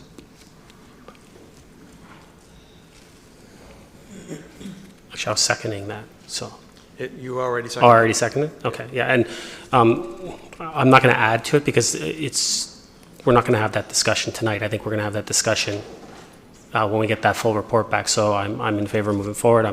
Obviously, I was in favor last week of proceeding with internet voting, but I'll save that for our discussion when we get the report back, and hopefully everyone around the table. This is a compromise to at least get that. I know there's concerns around the table to get more information, so this is a way we can all get that more information that we're looking for and feel comfortable in that decision that we make when that report comes back. So, thank you, Councillor Abel. Thank you. So could I have some clarity on what it is the motion is on the table, please? Mr. Clerk? And I'm asking because I'm looking at item R6 and it's giving an executive summary and it's saying options include the adoption of a tabular only, asking staff for more information regarding internet only voting, and asking staff for more information regarding a hybrid voting model. So I would be all in favor of that if that's the motion that was put forward. Mr. Clerk? Hold on, I'm going to move the clerk first. Through Mayor, if I'm understanding Councillor Thompson's right, it's to provide information on all three of the options, and as well as pass the bylaw this evening. And the bylaw that would be... I'm looking at bylaw has been included. Okay. Councillor Thompson, is that correct? To pass all three? Councillor Thompson, is that correct? Okay, thank you. Councillor Tom? I don't see the bylaw. Just for clarity. Councillor Tom has a point of order. I'm sorry? I asked for a point of order. Point of order takes precedence. And all I was asking was, Councillor Thompson, the motion he made was to move forward with internet-only voting. The other stuff wasn't included. So whether or not there's friendly amendments. So I know Councillor Abel is asking for clarity. The motion on the table, at least as I understood it, was internet-only as the option. And so I'd just like to know if that is what we are talking about. Mr. Clerk? Through you, Mayor Dodd, I believe that Councillor Thompson is trying to amend the motion of the internet voting only that he gave to be pass the bylaw and come back with information regarding all three of the options in the report.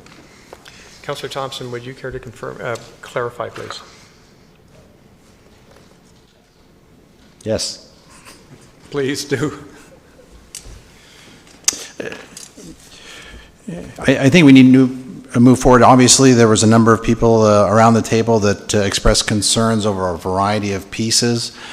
So in consultation, to be able to give everybody a chance to get more information to resolve some of their concerns that were expressed last week, I believe the clerk has come up with let's call it a hybrid solution whereby we meet the legislative requirements to pass the bylaw by May 1st, but it still allows us the opportunity to explore, be it the internet-only model, be it previous models, or a hybrid model. It buys us essentially 30 days. And so, you know, if council's acceptable with it, I'm happy to move that. Councilor Maracas is okay. I'll just go to the clerk. This does not bind us to internet voting, Mr. Clerk. Through you, Mayor Daw, not at all. Okay. Councilor Abel, you had the floor.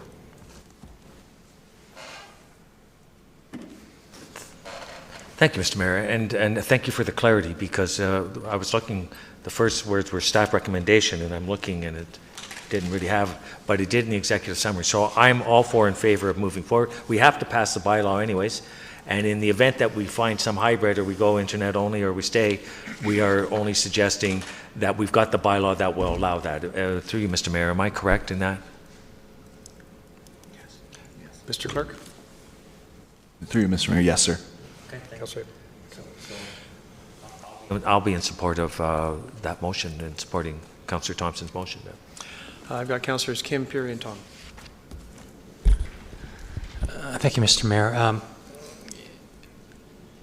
I'm not sure how much a few weeks would matter in terms of finding additional information. For myself, I did vote against it, although, you know, whether it's internet voting or not, I'm happy either way. But the two big variables that I have is financially, there's really no big savings in terms of from the research I've done, aside from a handful of municipalities, there hasn't been significant increase in participation. So those are the two main reasons why I voted against internet option. And I don't see those two variables changing in the next 4 weeks. And so I'm wondering, it buys us time to be more flexible and to kind of rethink. And there's nothing wrong with that, because I'm a big believer that over time, new information may come that may change our minds. But given that those are the two big reasons for myself and for, I'm sure, others, I don't see that information changing over the next few weeks. But I'm always into being flexible and giving latitude. So I'll be in support of Councillor Thompson's amendment. Councillor Peary. Thank you, Mr. Mayor. So just to provide everybody with a little bit of background, I went into last committee meeting prepared to vote in favor of this.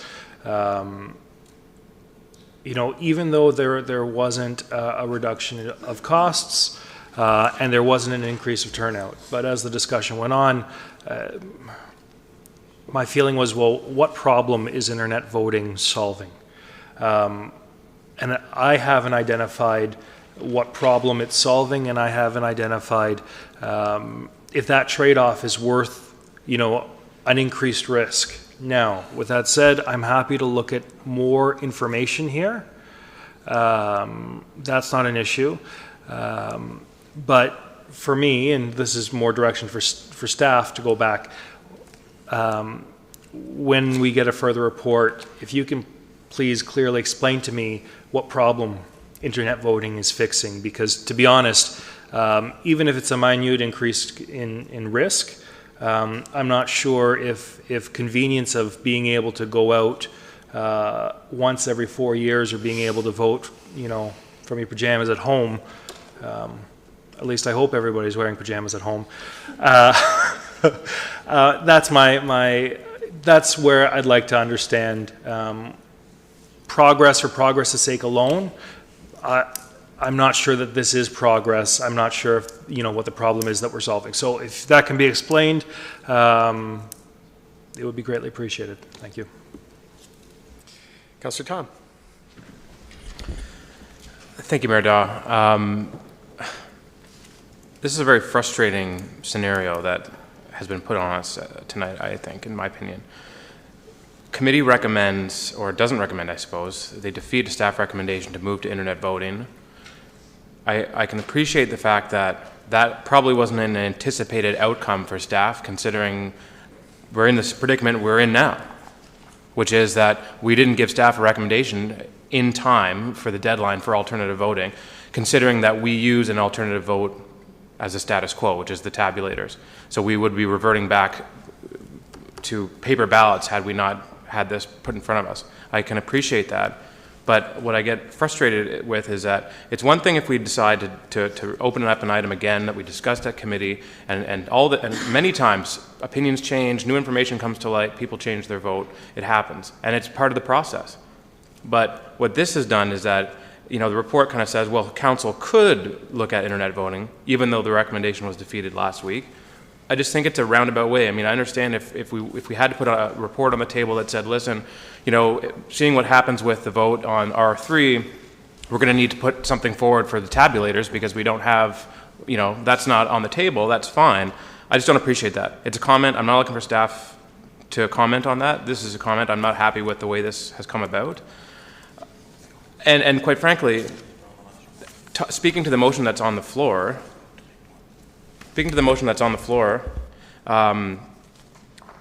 what is staff, now this is a question, what is staff going to be doing in 30 days to assuage the concerns of councillors at the last meeting? So we raised concerns about, whether there's empirical evidence that supports the increase in voter turnout, security experts that have weighed in at various levels of government, to various committees at various different bodies that talk about the risks to voting and the integrity of our elections. Summarizing the Canadian House of Commons Committee on Electoral Reform, the Legislature of British Columbia Independent Panel on Electoral or Internet Voting, City of Toronto reports, on and on and on. Are we going to get a summary of all those and a report that indicates that here's the recommendations that discuss the various items that we've talked about? Are we going to be engaging with security analysts ourselves? So I just want to get a sense of, if this passes, what's the extra 30 days going to buy us? Is it going to buy us an independent panel that the town's going to put forward to look into internet voting, or are we just going to do what we should have done initially, which was kind of look at all this stuff? So if I could get some comment from staff on what they need the extra 30 days and what that report will look like.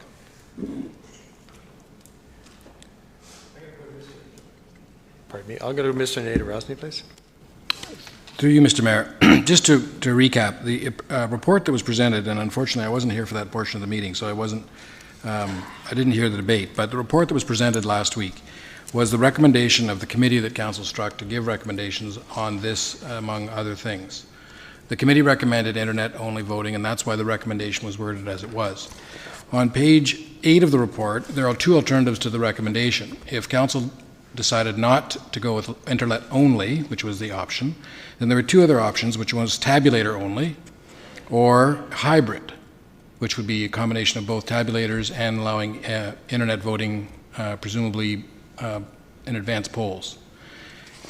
My understanding is that all council did was not pass the recommendations and gave no direction to staff on any of the alternatives.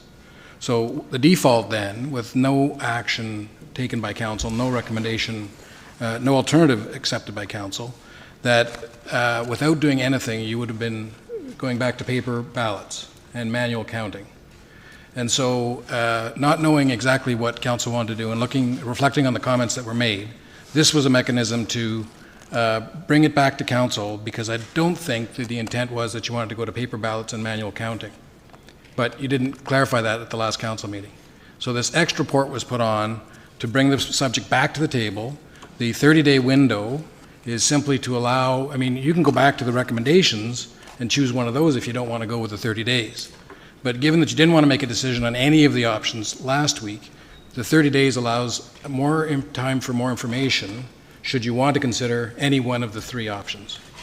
So your options tonight are to accept the recommendation on the second report, which would give us these 3 weeks to do whatever you want us to do, bring more information, or just bring back the same three options again in 3 weeks, whatever you prefer. Alternatively, you could pick, well, I guess you couldn't pick the one that you defeated, but there's two other ones that we had in the previous report that I suppose you could go back to as an alternative recommendation and put the issue to bed tonight. Councillor Tom?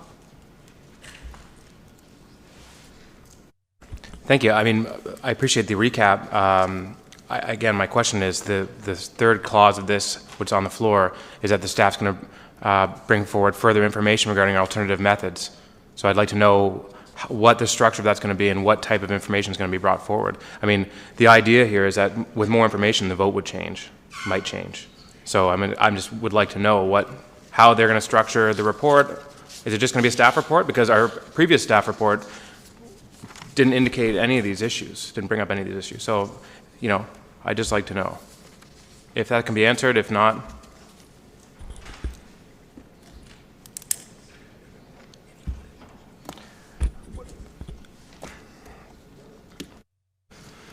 through you, Mayor Dott, I don't have a satisfactory answer for you tonight, Councillor Tom, in terms of what it would look for. I was expecting to be working on one of these methods in the next 3 weeks.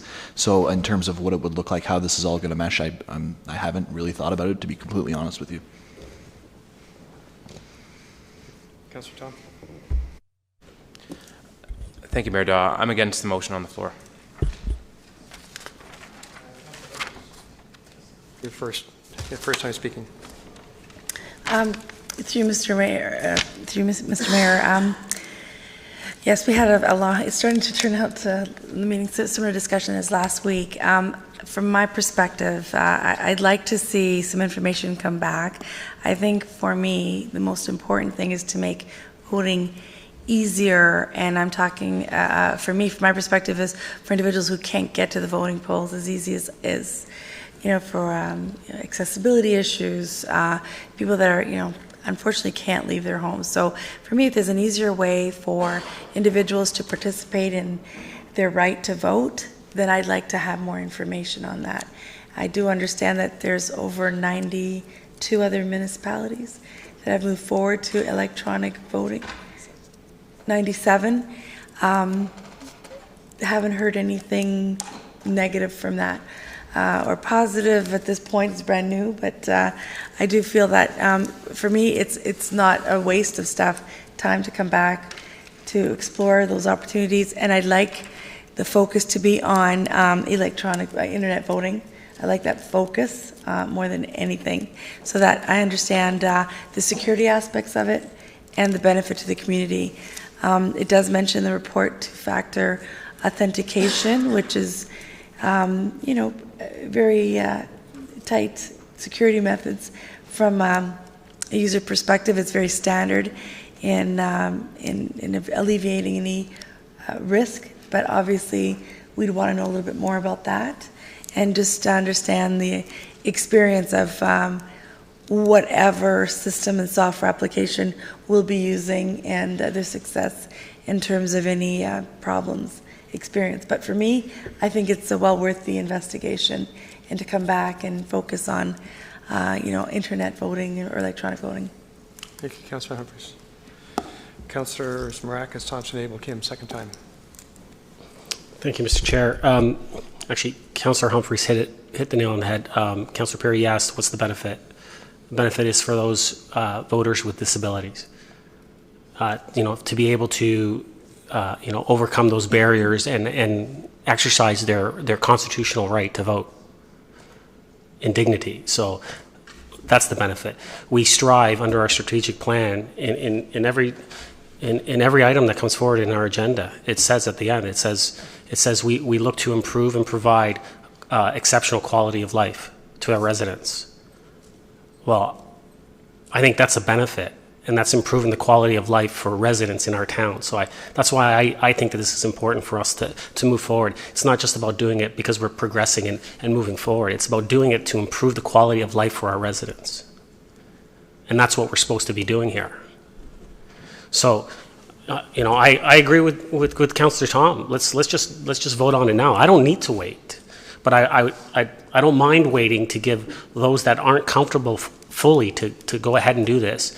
Give them a couple more weeks to think about it, look at it, get some more information, and then make their final decision. But I'm more than comfortable in voting tonight and voting in favor because I think it's the right thing to do. It's not just doing it because it's moving forward. It's the wave of the future. It's the right thing to do. We heard about the report. Councillor Tom brought up the report from Elections Ontario. What it does fail to mention, though, is that in that report, at the time, there was 44 Ontario municipalities and 15 from Nova Scotia that used some form of voting option electronically.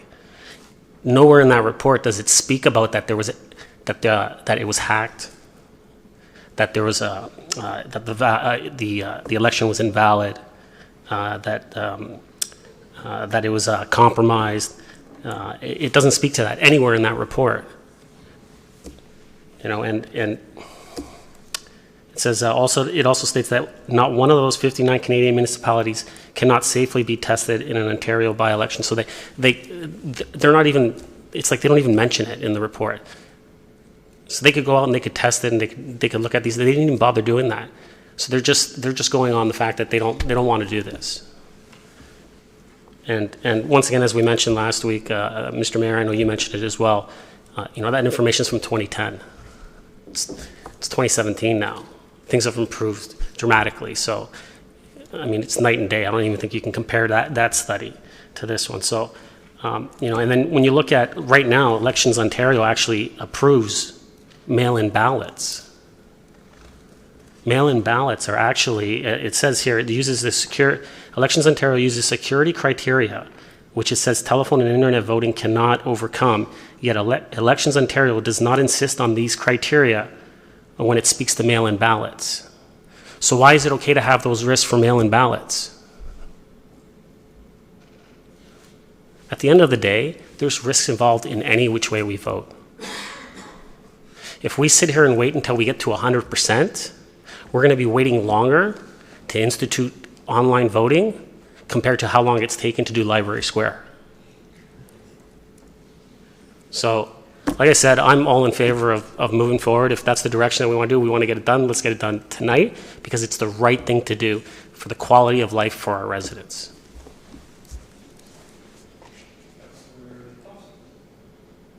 Excuse me, Councillor Thompson. Thank you, Mayor Daw. You know, I voted last week. I'm fine to vote again this week. But, you know, I do want to, you know, speak to council and remind everybody why this is in front of us. We established a government's review committee and asked them to look at a variety of issues and advise us, provide some feedback.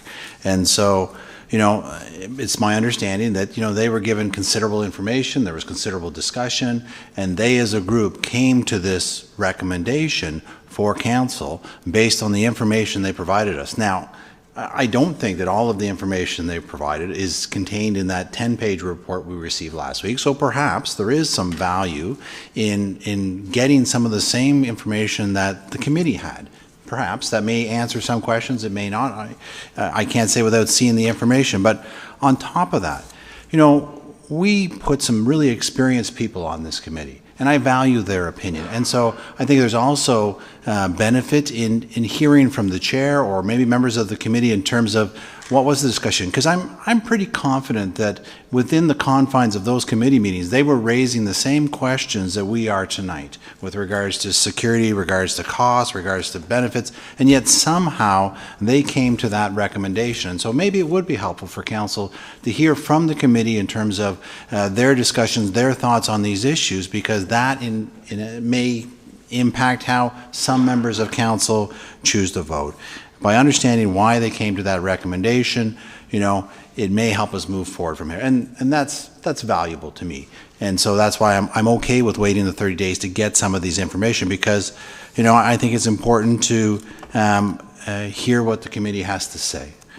You know, it's unusual these days to invite the chair, but I think that in this case, perhaps it may be helpful in moving forward. And so, you know, I'm supportive of the recommendation and forward. You know, ultimately, I'd like to see council be as close to unanimous as possible on how best to move forward. And I think that, you know, perhaps the committee can help us get there. Councillor Thompson, Councillor Abel, Kim, Tom. Thank you very much, Mr. Mayor, and this is good for all the reasons at the council table. My comment and my concern is that there should be a communication rollout on how to best inform whatever decision we have. I mentioned it last week at General Committee that under the recommendations, when you do employ this from other municipalities that did it, the ability to communicate and have a good strategy to roll this out is key. So when the report comes back, I'd like that to be front and foremost for my liking as we go ahead with whatever model that we do. So I'm in support of moving forward with the recommendation that is in front of us, and my comments hopefully will be taken into consideration and be brought forward with the report. Thank you. Thank you, Councillor Abel. Councillor Kim. Harold? Thank you, Mr. Mayor. First, with respect to the advisory committee that gave us the recommendation, I highly respect everyone on that committee. I frankly was all for every single member who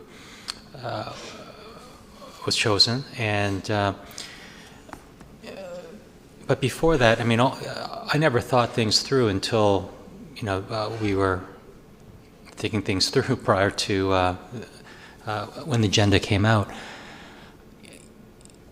I'm fine with if Councillor Humphreys, I'm not sure if there's anyone else, but if she stated that she would, it sounds like she wanted more information and it could sway her decision. And last week's decision was, I believe, 5-3, and that makes it close. And I'm fine with waiting the 30 days. Just regarding Councillor Marakis' comment, and I respect Councillor Marakis' perspective very much, but I'm not sure if it is the right thing to do. I'm not sure if making the quality of life good for one aspect of society is necessarily at the expense of another aspect of society. Frankly, it might be reverse discrimination, frankly. I know I've talked to people who said, I like going as a family to go out and make hopefully not a day out of it, but an hour out of it. I like writing down with a pen and fold up the paper and put it into the ballot box.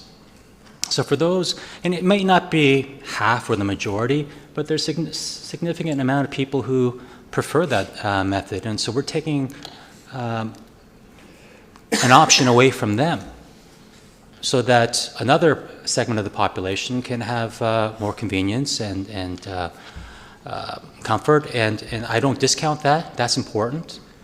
But I think we need to value all segments of society, and if we're going to respect everyone, then we might as well go for the hybrid method and allow all and spend that extra money.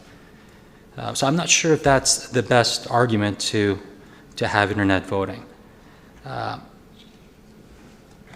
So if we're concerned about equity for all, then we need to, and respect for everyone, then we need to be inclusive of everyone, regardless of whether you have disabilities. And frankly, I don't acknowledge, do they want to be acknowledged as having a disability? I would say that they're equal as everyone else, and they want to be treated as equal as everybody else. And I dare say that some of them may want to come out in the sunlight or in the rain and participate with the rest of the public because they're doing their civic duty. And another thing, when I think about this, and I'm very visional, I think about this, the argument about this is the way of the future. Well, when we look at another issue about land planning or development, the way of the future seems to be intensification. But all the municipalities, we get dragged hand and foot into that. We go into the OMB, we do all that. There's a lot of municipal groups who are against change, but we know that over time that change will happen. So, I see a lot of similarities. Some people may say that it's not exactly the same, it's not the right example to use, but I think, frankly, I could use that same example, and that change for the sake of change is not the right reason. And as Councillor Puri put it, we're not necessarily solving a problem, and I don't see any other benefits. But I'm fine with waiting 30 days. I respect all the members of the committee, and I'd like to hear their perspective as well if the chair is going to come and present. So I'm fine with that. And for those who are on the fence, and I was last week, I was indifferent, frankly, and it's not going to kill me if it is internet. But in terms of the rationale for changing, it's just not there for me right now. But I'm willing to wait. Councillor Tom. Thank you, Mayor Daw. I am going to reiterate that I'm not in favor of the motion. I don't appreciate how this was brought forward with respect to what happened at committee last week. I think if we're going to vote on internet voting, which is what this discussion seems to have devolved into, we could have had that discussion again this evening. However, because it has devolved into a discussion on internet voting, I'm going to participate in that discussion. So again, at present, the risks associated with online voting do not outweigh the benefits. There have been a number of studies at independent panels and committees that have looked into this issue. The independent panel on internet voting wrote in 2014 report for the legislature of British Columbia regarding internet voting at the municipal and provincial level in British Columbia. The first recommendation of the report is, and I quote, "Do not implement universal internet voting for either local or provincial government elections at this time. However, if internet voting is implemented, it should be limited for those voters with specific accessibility challenges." If it... Councillor Perry. I agree with Councillor Tom. I know what he's doing. And again, that's not what the motion is on the table, and I understand that other people have spoken to it. But I would ask that, Mr. Mayor, you make a ruling on whether or not this is in order or out of order, because we're not talking about the merits of internet voting. Councillor Perry, thank you very much for putting me on that fence, or that horns, between the horns of that dilemma. You are absolutely correct, sir, but I'm going to allow Councillor Tom some latitude because I did let other people speak to it. Councillor Tom. Apologies. Thompson. Names. But I would ask you to be brief, if I can, please. I'm going to be as brief as my time allows. As I mentioned, the panel of 2014 to the legislature of British Columbia also looked at, in the section provided or named perceived and actual benefits of internet voting. The following perceived benefits are listed as, quote, not a compelling reason for introducing internet voting. I'll list them off. Increased voter turnout, improved speed and accuracy of results, cost savings of administering internet voting, requires fewer resources for parties and candidates, reduced and eliminated errors made by voters when casting ballots, maintaining relevance by keeping up with other aspects of society. All not a compelling reason according to this committee. City of Toronto commissioned 2 security experts from Concordia and the University of Western Ontario to assess security risks of internet voting for persons with disabilities. So again, not town-wide. Councillor Marakis mentioned that he's in favor of it for persons with disabilities. The 2014 report to the City of Toronto looked at just that, not citywide voting. And because of time implications, I won't go through it all, but their first recommendations, which actually assessed vendors who are applying to an RFP for just persons with disabilities. Their recommendations are, quote, of the proposals evaluated in the context of the RFP, it is our opinion that no proposal provides adequate protection against the risks inherent in internet voting. It is our recommendation, therefore, that the city not proceed with internet voting in the upcoming municipal election. If the city, contrary to this recommendation, remains committed to the use of internet voting, we advise the system be limited to voters with disabilities and not offered to the electorate at large. The City of Edmonton's Issues Guide for Internet Voting, the Chief Electoral Officer for Ontario, the BC panel, and even our own town clerk in last week's committee presentation have stated that there is no conclusive evidence that introducing internet voting has a positive effect on internet or on voter turnout. It just doesn't exist. It's not there. The special committee, this is something that I didn't know until after the meeting last week. The special committee on electoral reform, which was commissioned by the Trudeau government to look into various updates to our democratic institutions at the federal level, their recommendation in December 2016, so it's just a few months ago, that the Elections Canada not adopt online voting at this time. In addition to what I've stated above, there are many other reports, articles that cast similar doubts as to the desirability of internet voting at this time. For me, the main concern is security and the integrity of our election results, and I spoke about this last week. The staff report was 11 pages long. Even if you just pick either the committee from the House of Commons this past December, I mean, their scope of work went over months. Their reports were dozens of pages. They interviewed security experts, elections officials, and they came up with a report. In the case of the House of Commons Committee, the independent panel from BC came up with a report, dozens of pages long. I mean, this is important stuff we're talking about here. And so I asked the clerk and I asked staff, even in the 30 days we're going to give them with the passing of this motion, what's going to come forward in terms of a report. And I didn't get an answer. I don't know what we're going to bring back. So, I think we're talking about a fundamental change to how we conduct elections in the town. And I appreciate the work that the committee did, but the fruit of that, at least from a council perspective, the fruit of that, the report or the committee's work was an 11-page staff report that didn't really address any of these issues. And again, I appreciate the committee's time and effort, and I don't want to, trample all over the work that they've done. But this is a fundamental issue with respect to our elections. And I just think if we're going to make a change, a significant change, we should have the information and it should be done right. And so at this time, I haven't seen that evidence. And again, staff hadn't comforted me with their answer to my earlier question about what we're going to get back in 30 days. So to summarize my points, the cost savings will be minimal. The report indicated that. There's no evidence that internet voting will increase voter turnout. And those are my comments. I'll be voting against this and internet voting. Thank you, Mr. Mayor. So I'll still go back to my original perspective on this. I do want to see a staff report. I respect Councillor Tom's perspective, and I do. And all around the table, there is a sort of a historical tradition in voting, and our family does make a day of it. We go and we all do our voting, and there's tradition behind that. But I do believe that in all aspects of development and moving forward, that sometimes we need to look at alternative ways of doing things. And I believe the 30-day report will allow, what I'm hoping that staff will bring forward, along with the recommendations by the committee, is some of obviously the benefits, the pros, the cons, anything in terms of savings in costs for elections. For me, there was some touch on no accessibility. It's absolutely not to single any one group out. It's to pave the way to allow everyone to vote.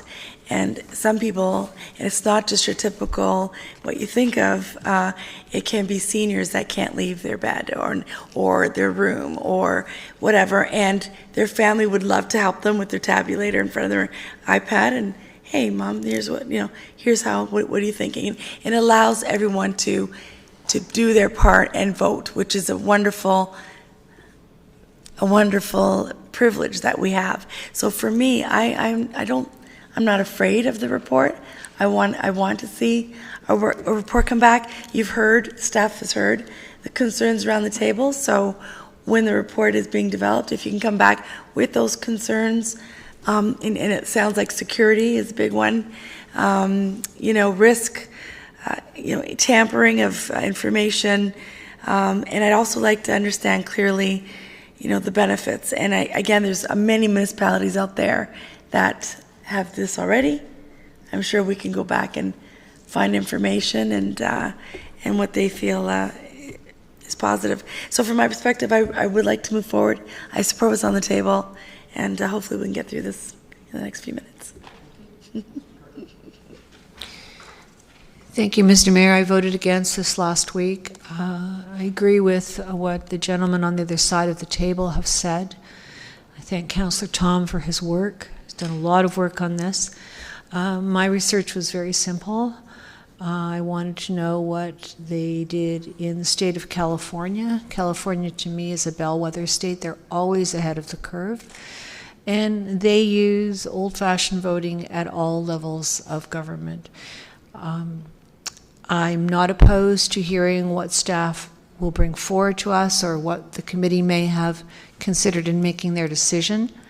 But at the moment, I am opposed to internet voting. Thank you. Just before I call the vote, put my position on the floor. I'm in favor. Calling the vote. Linda, would you open the... Well, I could go on forever. Okay, so all those in favor? Yeah. No, those all in favor. So yeah, the vote should be up. Yay or nay on your screen. Yes? Okay, those who vote nay. And if you could press your button on your screen, please, Councillor. If you've done that, Linda, if you close the vote, please. Is someone not a technology issue here?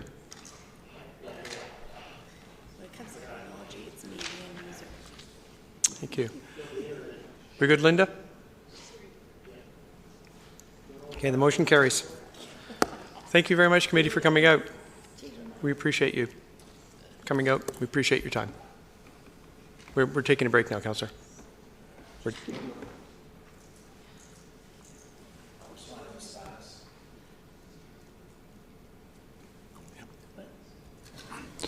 Mayor, I just want to inquire about the status. In the minutes for one of their meetings, there was a question with regards to council's appetite for further discussions on the ward system. With us approving those council minutes on the consent agenda, did council then essentially agree for the committee to look into the ward system? Yeah? Because I'm sure the committee is also waiting for that, so I just want to be clear on that. I'm sorry, that's under R5. So even though we accepted the minutes, it's still under the committee recommendation? I apologize, it's under R5. Okay. 10-minute break.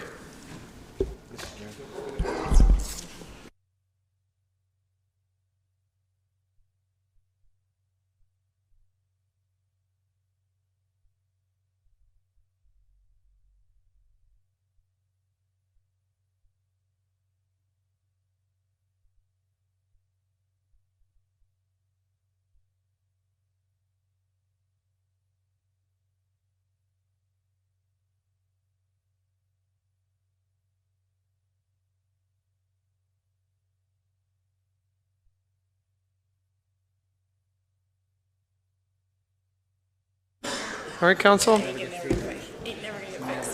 Bring the order back to order, please. Okay, so we have a number of items yet to go. I know there's some people in the audience. Councillor Kim. Hold on. I'd like to move forward the multi-use sports facility motion, please.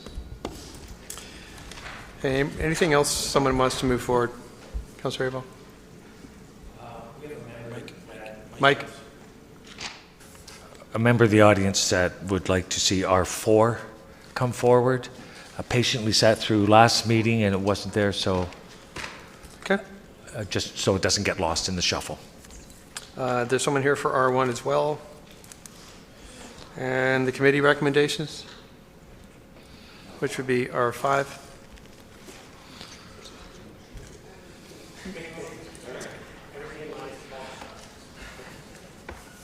So if I may suggest, could we bring, I think R4 should be fairly quick. Yeah. We could do in the order of R4, R5, R1 in the motion.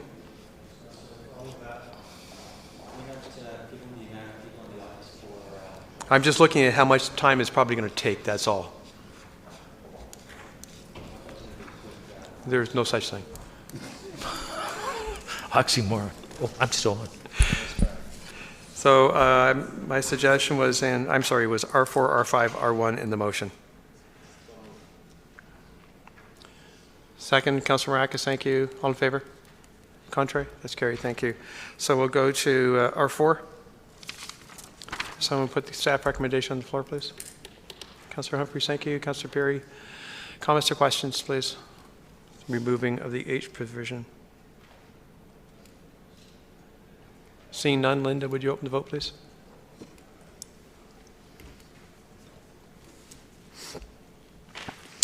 All in favor? Hands up, please. Contrary?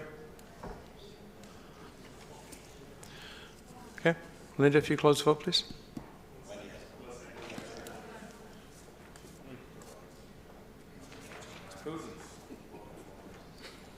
We got everybody?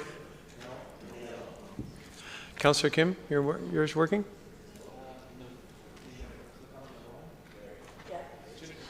Well, he doesn't have a screen.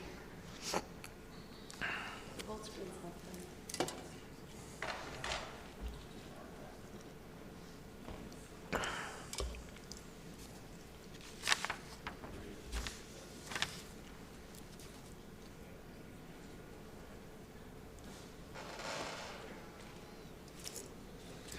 Linda?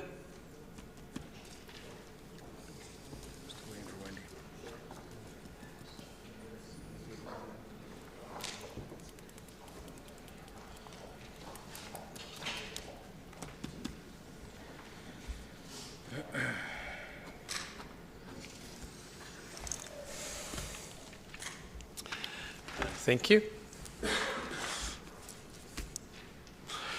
That R4 is done. It passed. Moving to R5, Councillor Thompson, would you care to put that on the floor then, please? Thank you. Second, please. Committee minutes from the Governance Committee. Minutes. Thank you, Councillor Marakis. Speakers, please. Press your buttons. If anyone.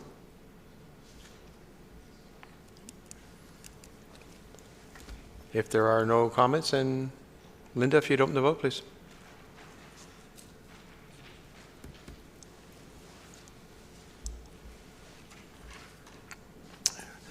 All those in favor, please, hands up. And if we could press our buttons here. I'm sorry, if we could get the hands up again, please. Opposed?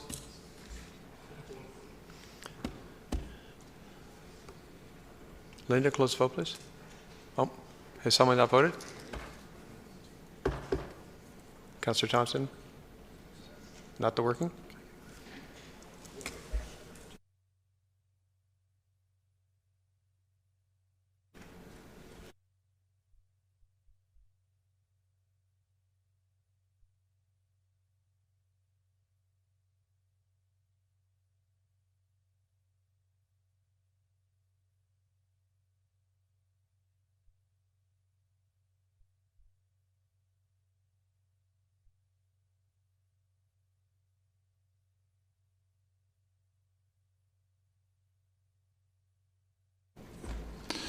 If I may, just because the committee is still in attendance, so council has now confirmed that we're tasking the committee with revisiting the issue of ward boundaries. Thank you.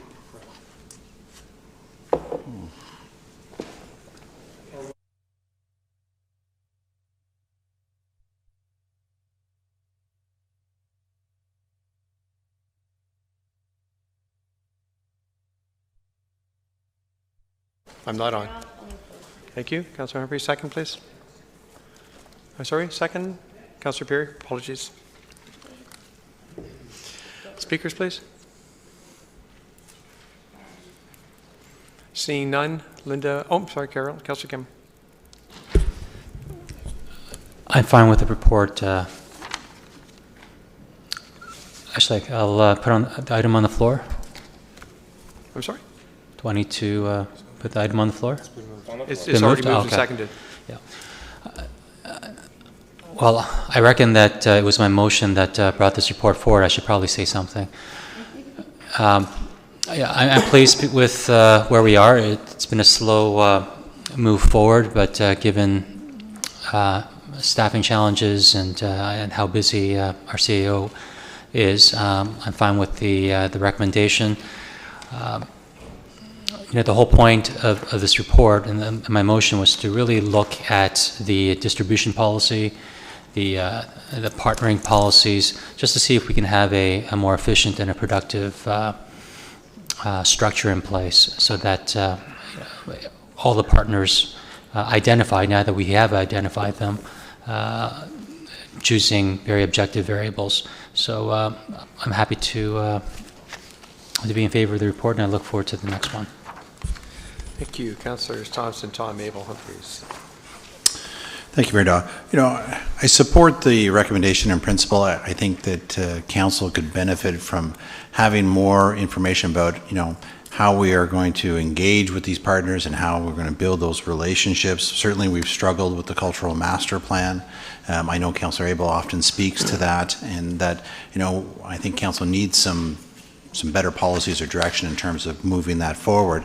The only point I do want to make, and I've always sort of made this in the past, is having had the good fortune to serve on the library, while I would agree that the library is a cultural partner, it says that there is no partnership agreement, and I just want to remind council as well as staff that, the library is a little bit separate in the fact that it is also governed by legislation, the Ontario Public Libraries Act, and so to me, it does sort of separate them to some degree from all of the others with regards to partnerships, agreements, and so forth. There are specific requirements and regulations around it.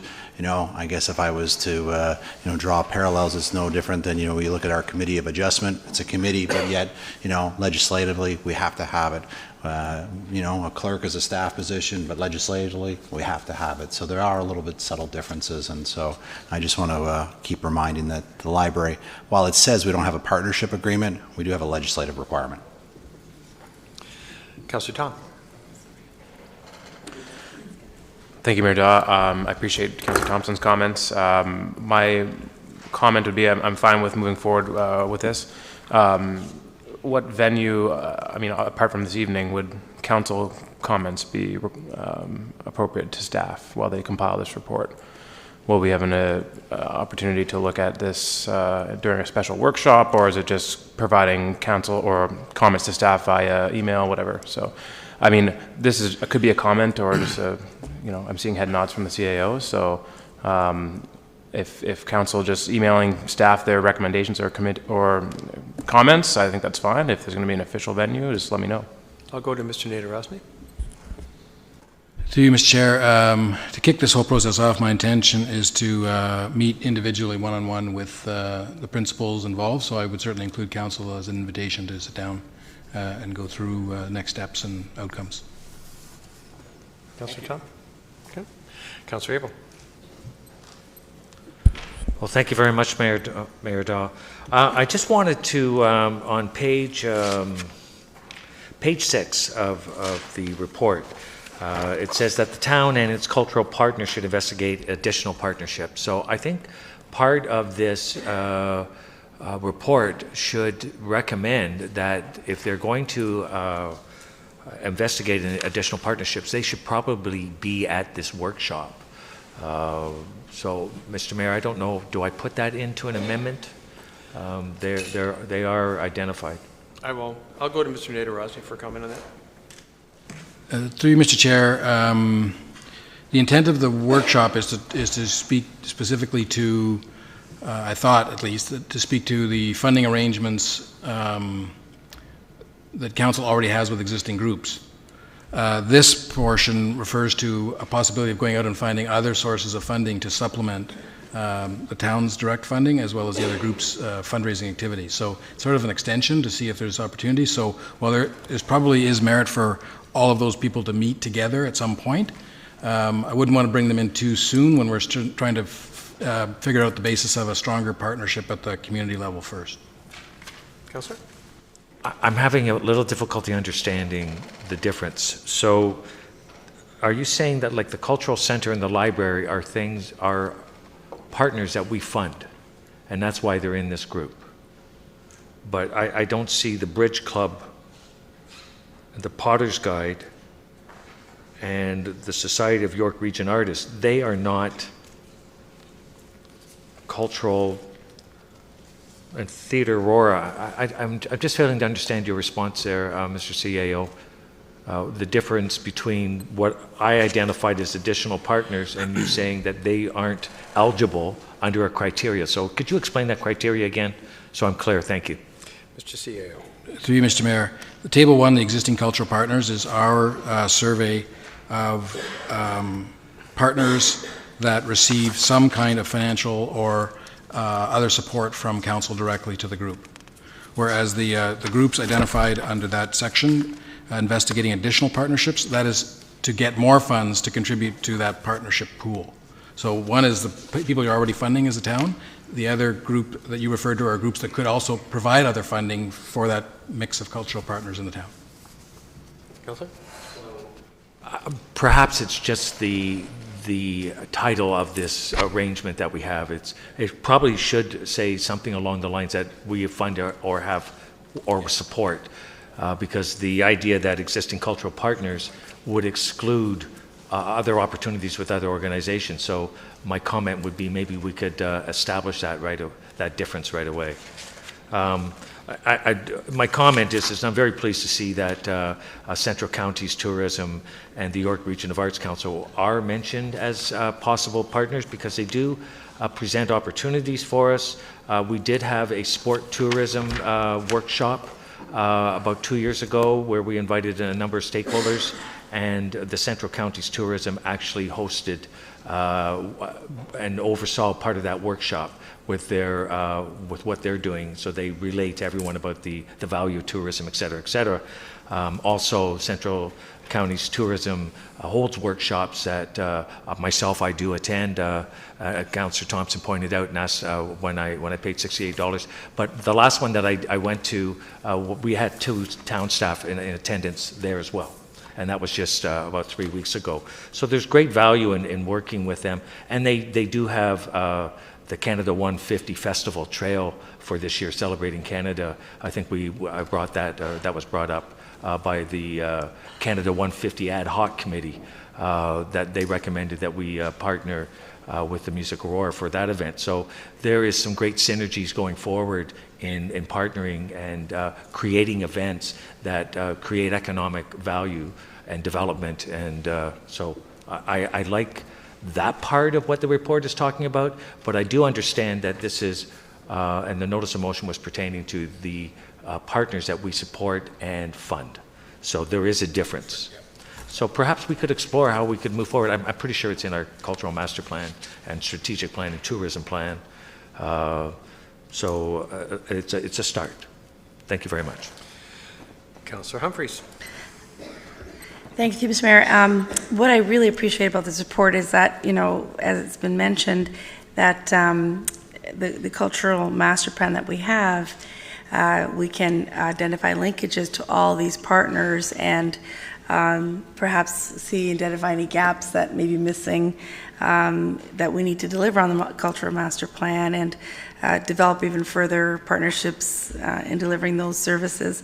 I think it's fantastic. And the one thing I did want to reiterate, as well as Councillor Thompson, is that I do get a little concerned when we have the library board. I do believe they're absolutely a cultural partner, but I think we need to remember that they're legislatively different and managed different, and I do feel that our role is very different in terms of how we work with the library. It doesn't mean we can't enhance the partnership. I think that's exactly what can happen here, and move forward. And what I see here, and who knows what will happen when we get back with the report from the staff, but I can see this as an ongoing, almost an ongoing partnership where there'll be, the cultural leaders will get together and meet maybe once a quarter and see how things are being delivered and relate back to the plan. So I see this as becoming more of almost a day-to-day business type program once we get the reports back from staff. But that's all my comments. Thanks. Thank you, Councillor Humphreys. Councillor Kim, second time. Yes, just one final point that with regards to the library, I'm a current member of the library board along with Councillor Humphreys, and the only reason why the library was incorporated in the matrix is because they are a cultural partner, and we're not going to change the funding model or the funding amount or anything like that for them. It's more of, they have expertise that we want to leverage. And so that's why they're in the matrix. Thank you. Councillor Maragos.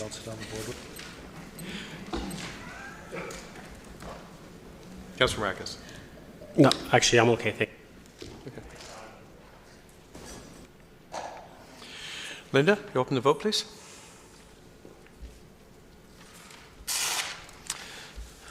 All those voting in favor of the report, please raise your hand. Contrary? That is carried. Linda, if you close the vote, please.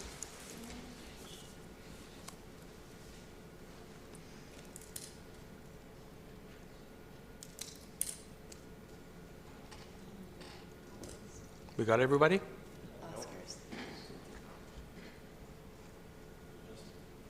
Who are we missing? Councillor Kim. Councillor Kim. Okay, don't be switching back and forth on your iPad.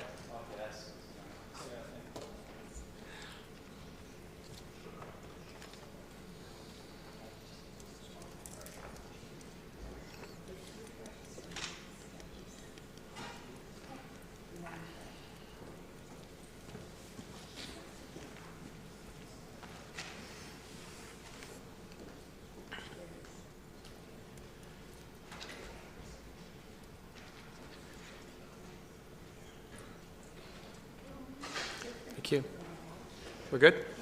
Thank you. It's carried unanimously. Councillor Kim? Councillor Kim? Yes. Bring forward your notice of motion. Just like to move my motion forward. Second, please. Councillor Humphreys. Requires 2/3. All in favor? Opposed? Carried. Councillor Kim?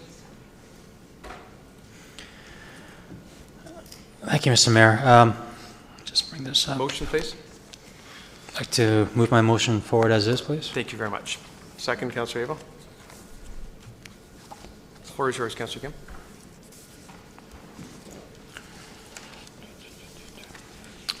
Thank you.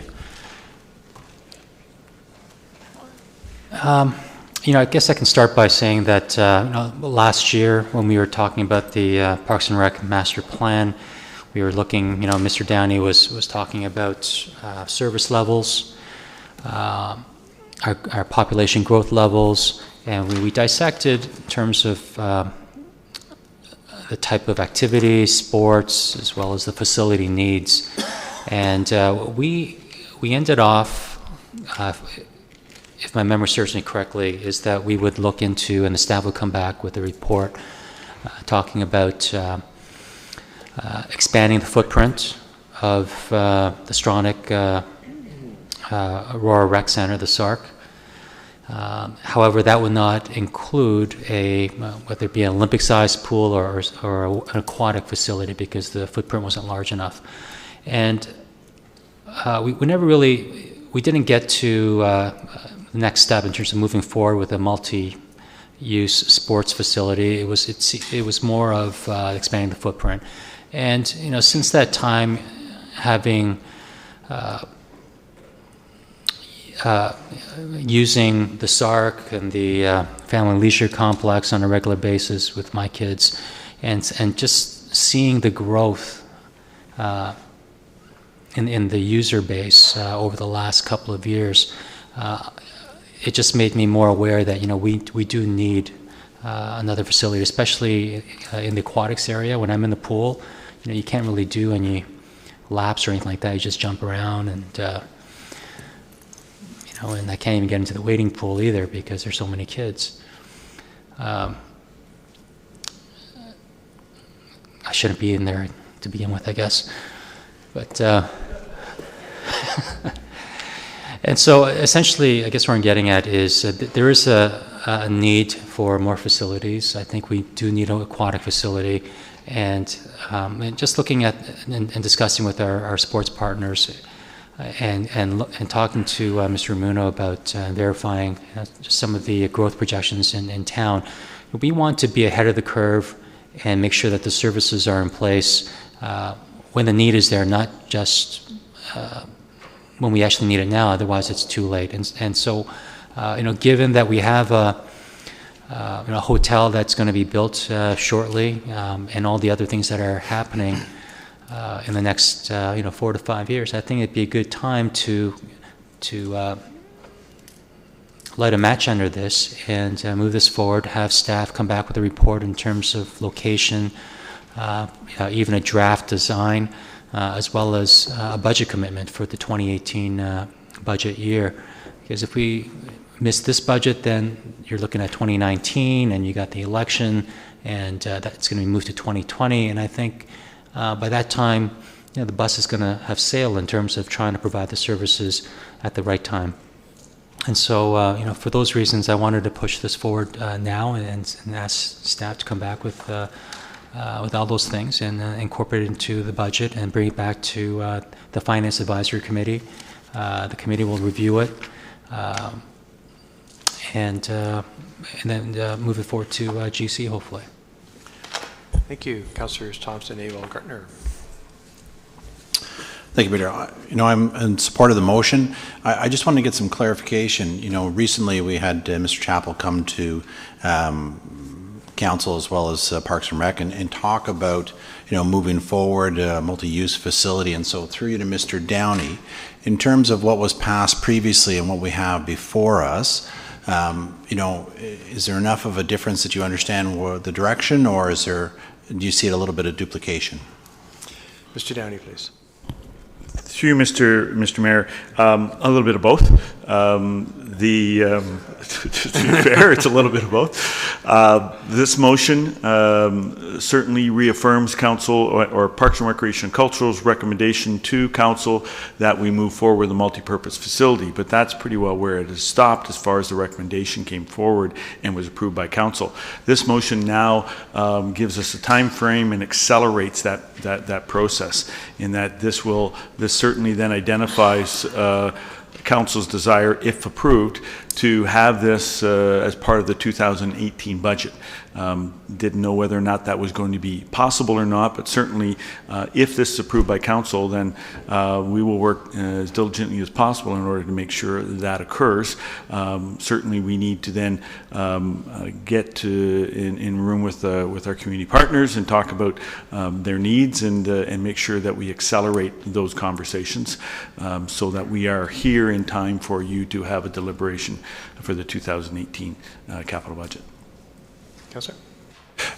Great, and I appreciate that clarification. And as Councillor Kim stated, I think, it is very important for us to be proactive and try and get ahead of the curve and plan this ahead so that we're building it to meet the demand as opposed to responding to it after the fact. And so, fully supportive.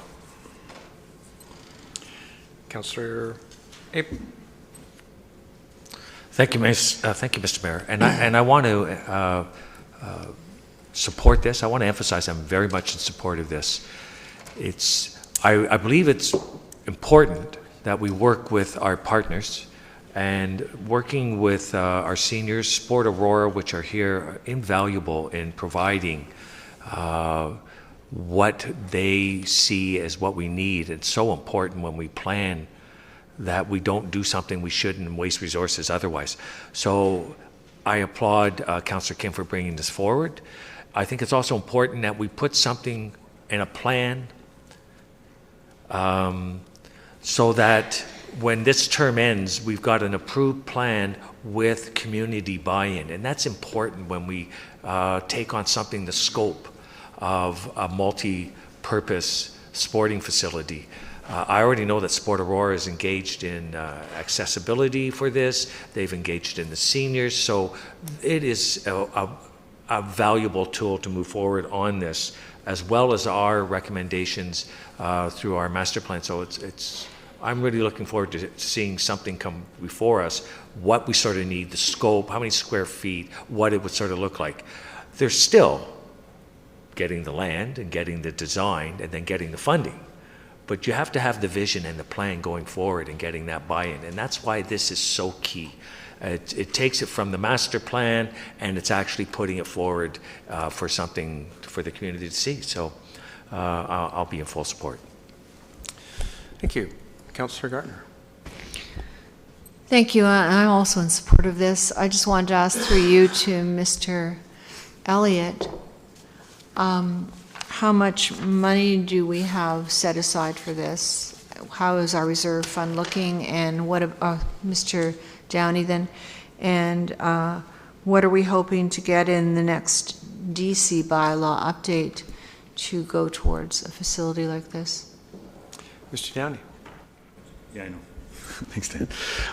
With regards to funding, the 10-year capital has identified $15,250,000 over the next 3 years to this project. $2.4 million in 2018, $12 million in 2019, and $850,000 in 2020. So that's the present funding model for this particular facility.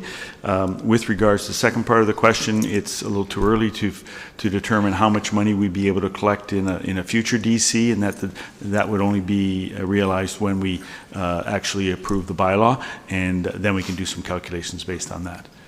I can tell you that that's probably not enough money to build the facility, and we'll be looking for additional funding sources somewhere. Councillor? Thank you. Then I can't really do through you to Councillor Kim, but is that the intention to be bringing business partners in to help us fund this facility? I guess I could ask that as a general question. You can indeed. Councillor Kim?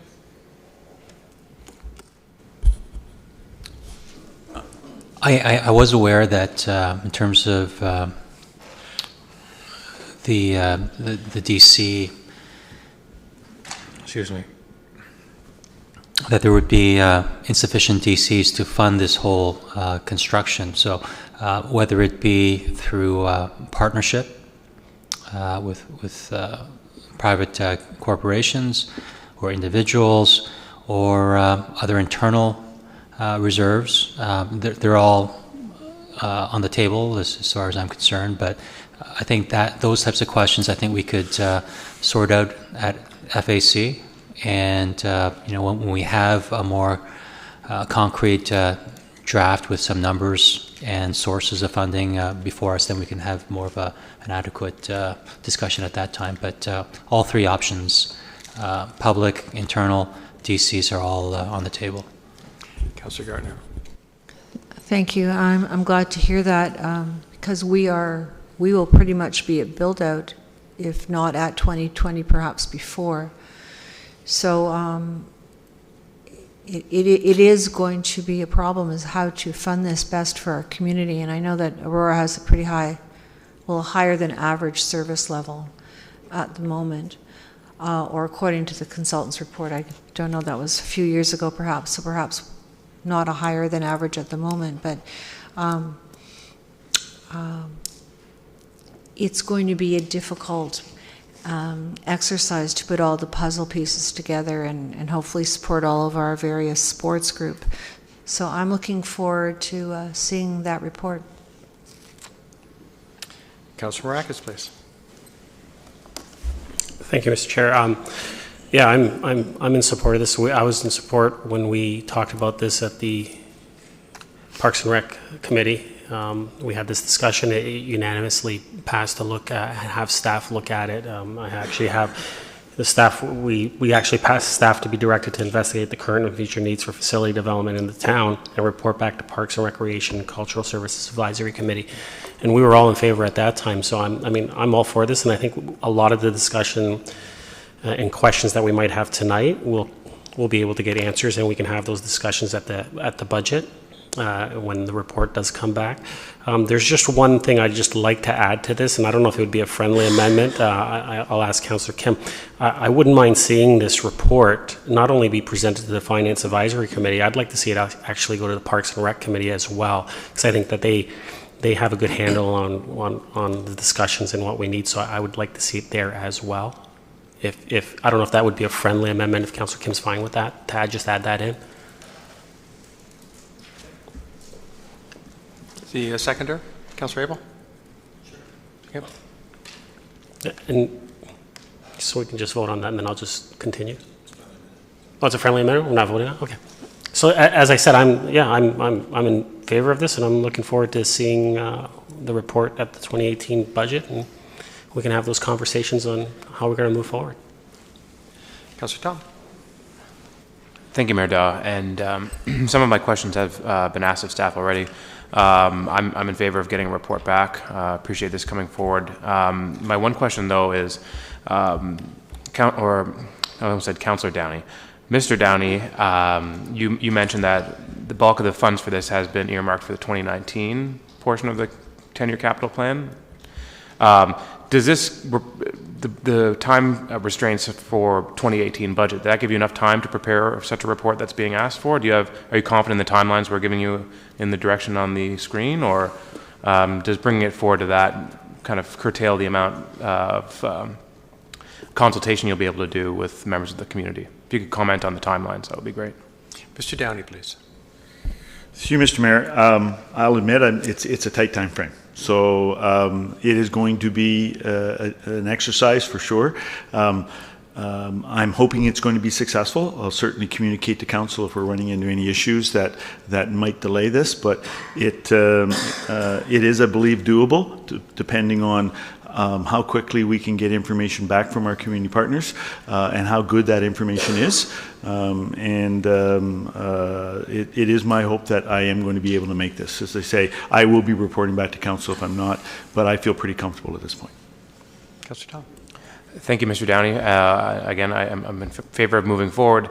I just hope that, from my perspective, if it takes a little bit longer than to 2018 budget deliberations, I'd rather take the time to do the consultation correctly and get everything we need to do, because this is a $20 million facility we're talking about. And so I think everyone's in favor of making sure we do it right the first time, so, or even higher than 20 million. So those are my comments, Mr. Mayor. Thank you. Councillor Humphreys. Thank you, Mr. Mayor. And many of my questions have been answered as well. And I'm absolutely in support of this and looking forward to the report back. Just a question for staff.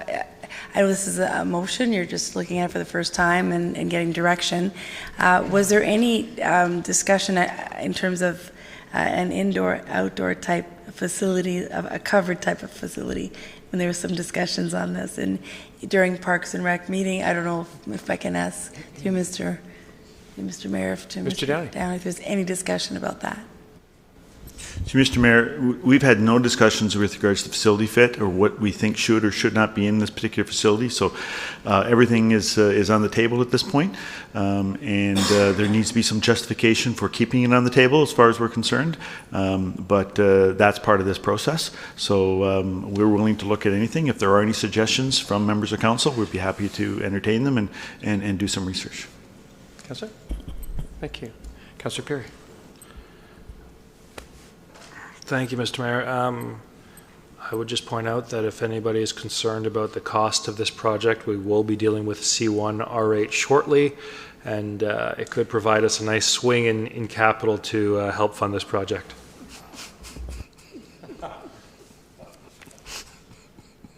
Thank you, Councillor Perry. I just have one quick question, Mr. Downey. This is actually a pretty aggressive timeline, because if it's going to come to the Finance Advisory Committee, that's going to back it up to August or perhaps the end of July. So, because we're going to start the budget probably sometime in September. So is it realistic to be ready with it's a pretty substantial report? Or you can perhaps have to go outside, and do we need to look at some other contingency monies to perhaps bring in some consulting works, like was done for the update on the master plan? So you, Mr. Mayor, as I stated earlier in response to the question from Councillor Thompson, we already had some direction from Council with regards to looking at the multipurpose facility. This is accelerating, or this now gives us some time frame. I can tell you I'm attending a meeting Thursday night. It'll be our first meeting in 2 days with the user groups to discuss Council's desire to move forward at an accelerated pace if it's approved this evening. And if not, then Council's desire to move forward and depending on when we get the information. But following that meeting, I'll have a better idea where everyone stands and how quickly people are going to be able to react. When the friendly amendment was made, the first thing that went through my mind is, who do I go to first? Do I go to Finance and then to Parks and Rec, or to Parks and Rec and Finance? I haven't figured that out yet.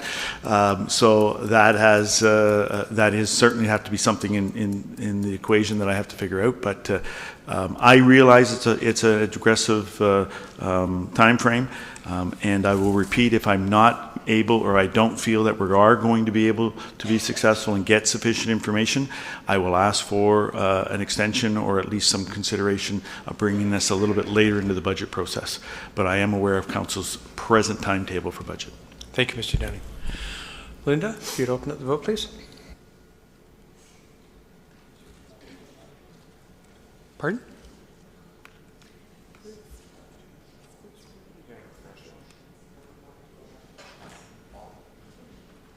Well, we can't do a recorded vote on the motion? So. Oh, okay, just regular agenda. So we will vote by the old-fashioned, gosh, just like paper ballots. We're mail-in ballots. Maybe we should do mail-in ballots on this one. What do you think? No, we'll just go show of hands. All in favor of the motion? Contrary? Councillor Gartner, you got your hand up for and against. Are you for? Okay, thank you. Unanimous. Just asking. Thank you. That's carried unanimously. Mr. Downey, what are you doing sitting here? You got a report to write. Get on with it.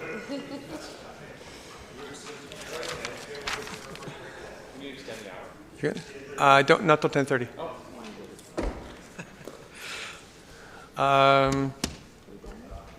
C1R8. Okay, we're going to go back to the regular agenda. So C1R8, please.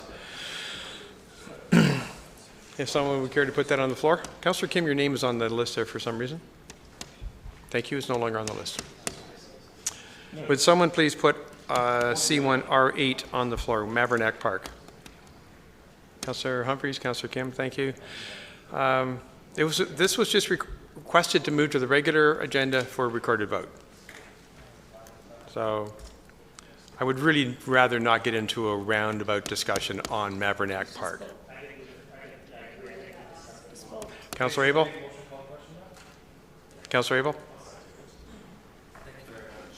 Mr. Mayor, last week I made a comment about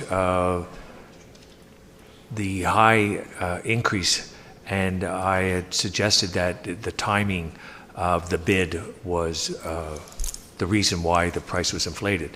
I since talked to Director Al Downey, and he explained to me it was an ideal time, as did the acting director, Jim Tree. So I regret what I had said, and I apologize if I insinuated a lack of detail on staff's part, and I'm in full support. Thank you, Councillor Abel. A recorded vote has been requested. Pardon me? I'm sorry, Councillor Maracus. Yeah, but we don't, for some reason, this is... Can we do this? Okay, I'm sorry. You're right. Okay, so all those in favor of the motion? Hands up and buttons pressed. All those opposed? Yeah, but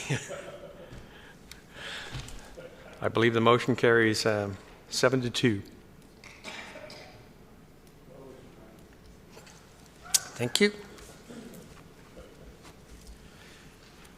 R2, the Canada 150 Community Infrastructure Program intake. This is simply... Thank you, Councillor Tom. Is there a second, please? Councillor Thompson, thank you. Comments or questions on this? R2. Linda, if you open the vote then, please.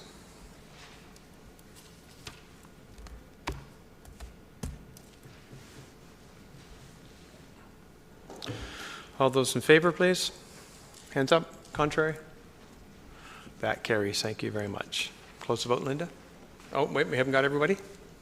Who are we missing? Am I supposed to vote? Sorry. Yeah.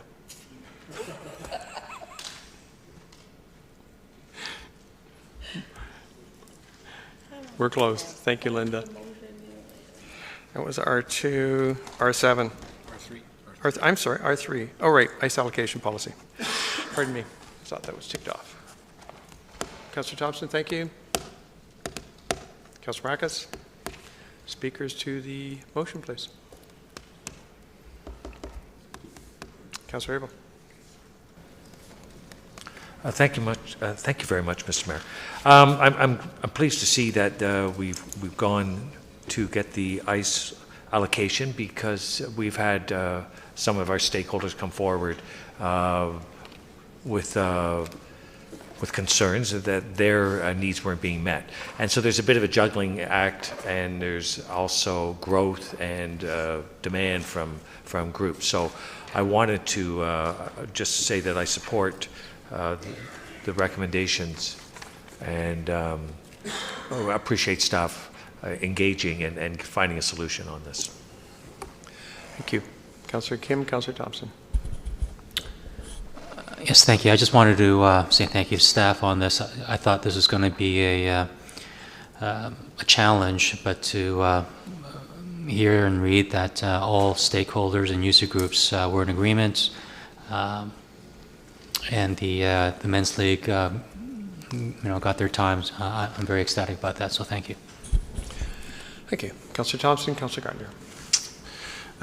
Just echoing the same comments, I think we've seen many times that it can be challenging to balance the needs of various user groups, and so I appreciate the work that staff did, and I'm fully supportive. Thank you. Councillor Gartner. My comments are the same. Thank you to staff for fixing this.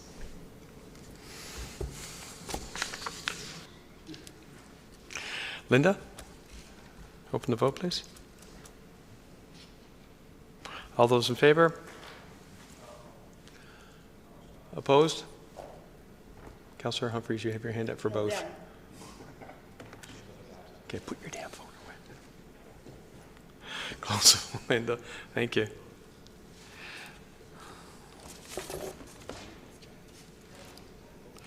That was our R7. Councillor Peary. Care to move that, sir? Thank you. Is there a second, please?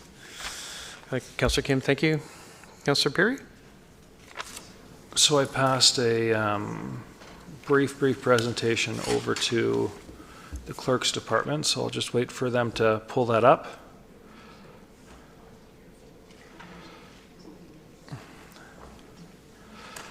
I know that I have only 5 minutes, so I'll do this fairly quickly. I don't have a clicker, but please change the slide. So, due to an illness and a subsequent death in the family, I didn't bring forward a report after the November FCM board meeting, so I thought this would be a great opportunity to have just a brief recap. So we did meet in Ottawa in November. It's Advocacy Day, so we met all around Ottawa. Over 4 days, there were 100 municipal leaders there, and we had 190 meetings with federal representatives. So my group, we were responsible with meeting with the Honourable Diane Finley, MP Anita Vanderbilt, Kyle Peterson, Green Party leader Elizabeth May, and the Parliamentary Secretary John Wilkinson, who is in charge of environment. We did have 3 major requests: streamlining Phase 2 funding as predictable allocations. When you're going with an application-based process, you never know how much money you're going to get. So if there was a streamlined process in terms of predictability to make sure that you get funding either based on the size of your municipality, ridership on a transit system, things like that. Modernizing cost-sharing arrangements. In the past, we were looking for we had received a one-third with the federal, provincial, and municipal levels of government. For municipalities like Aurora, who might have some major projects, for us to fork out the same amount of money that the federal government is expected to fork out, it's really not fair to us. And then the last one was making significant investments in affordable housing. I think all of us around the table recognize the need for affordable housing. So the March 2017 meetings. So generally, it's known that our March meetings are really setting the priority for the next year of the FCM. A couple things that came out of this. We did have an increased request for legal defense fund. Over the last few years, the FCM has engaged in a few legal battles on behalf of municipalities. Those funds are lower than they have been in terms of a reserve than in the past, so there's going to be a request to municipalities to increase their amount. There is going to be no requirement that we increase our amount, at least this year. But there is that ask that's going to be going out. And I think over the last year, what some people might not be aware of, the FCM is now a $1 billion organization, not because they hoard money from municipalities, but because the FCM is tasked with providing programs through or as a mechanism for the federal government. So all of the Green Municipal Fund monies that the government doles out goes through the FCM. The FCM's international programs are also funded by the federal government. So if you add up all of those costs plus our regular operating, we are over $1 billion organization. So I sit on 3 committees, so just a brief recap of the major elements. So from the Environmental and Sustainable Development Committee, where I am At the time of this meeting, I was a vice chair. Now I am one of the co-chairs due to the resignation of a very wonderful mayor from Bromont, Quebec. But anyways, we spoke about the National Energy Board and how municipalities can get a stronger say whenever new pipelines are being introduced, because right now municipalities don't have a large voice. We did receive an update on the Fisheries Act, which the 5 elements are covered off in the report. And again, we reviewed the mandate of the committee. So increasing women's participation in municipal government. Again, we reviewed the mandate of the committee. One of the things that was big, we used to have a request that our benchmark was 30% of the overall committees or of the overall councils are women, and the remaining 70%, we actually made a motion to push that 50% of all councils are women. Just to run through this quickly, I'll ask for a waiver procedural bylaw to allow me to speak a little bit longer. All in favor? Thank you very much, everyone. We've just endorsed starting a project proposal which will ultimately result in a toolkit to support more women getting involved in municipal politics. And we received 82 applications to the André P. Bouchard Awards, which go out to university and high school students for bursaries once they write essays about getting involved in politics and political issues. Due to my bilingualism, I am happy to announce that I will be reviewing many of these awards applications, so I'm looking forward to that. And then in terms of international relations, just an update. I know that the FCM has been requesting funding from various municipalities with regards to the relief for Hurricane Matthew. That's up to $60,000. We have 7 or 8 different international programs that are currently running, so we received updates on each of those. Again, we have projects in the Caribbean, Belize, Peru, the Ukraine is a really big one that we have. And again, last but not least, we reviewed the committee mandate. As a reminder, we did ask for 3 things in November. I'm not going to read through them again, but just if we slip the next page, we got all of them in the federal budget. So it is showing that, you know, with the FCM, we make asks and we do get results that result in benefits for municipalities, not just Aurora, but all across Canada. So some of the things that we asked for, that we received, the $11.2 billion to build, renew, and repair affordable housing across Canada. The federal government has continued to support 50% cost sharing in Ontario on projects, major projects. And again, one example, and there are a few others with regards to predictable allocations. There's a new funding strategy that's based 70% on ridership and 30% on a location of population. So that, I believe, is everything. So I appreciate everybody listening intently. If there are any questions, again, I will do my best to respond to them, but I don't sit on all the committees, so it might be difficult for me to, and I don't have all the information out in front of me as well, so please, you know, give me a few days to get some information back to you if I don't have it, and as Sandra just said, please take it easy on me. Thank you.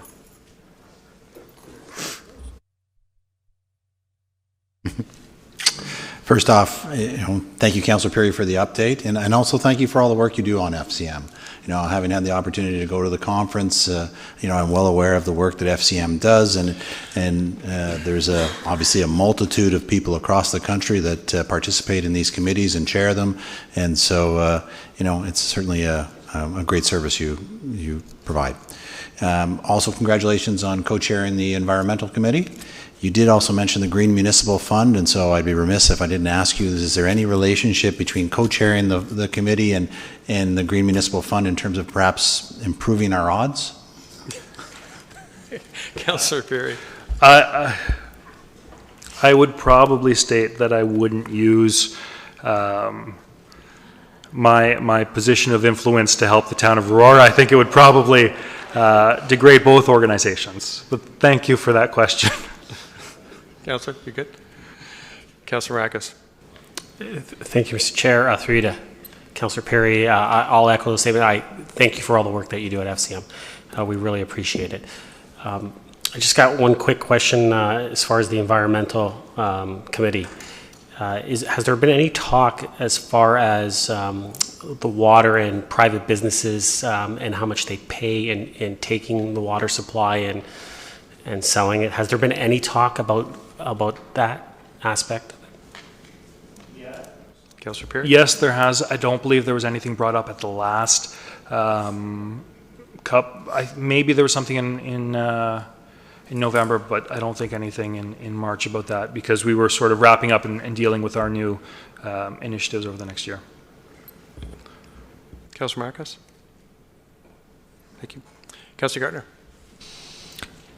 Thank you very much. The presentation was very good, and the question is there anything that pertains directly to Aurora? Councillor Perry?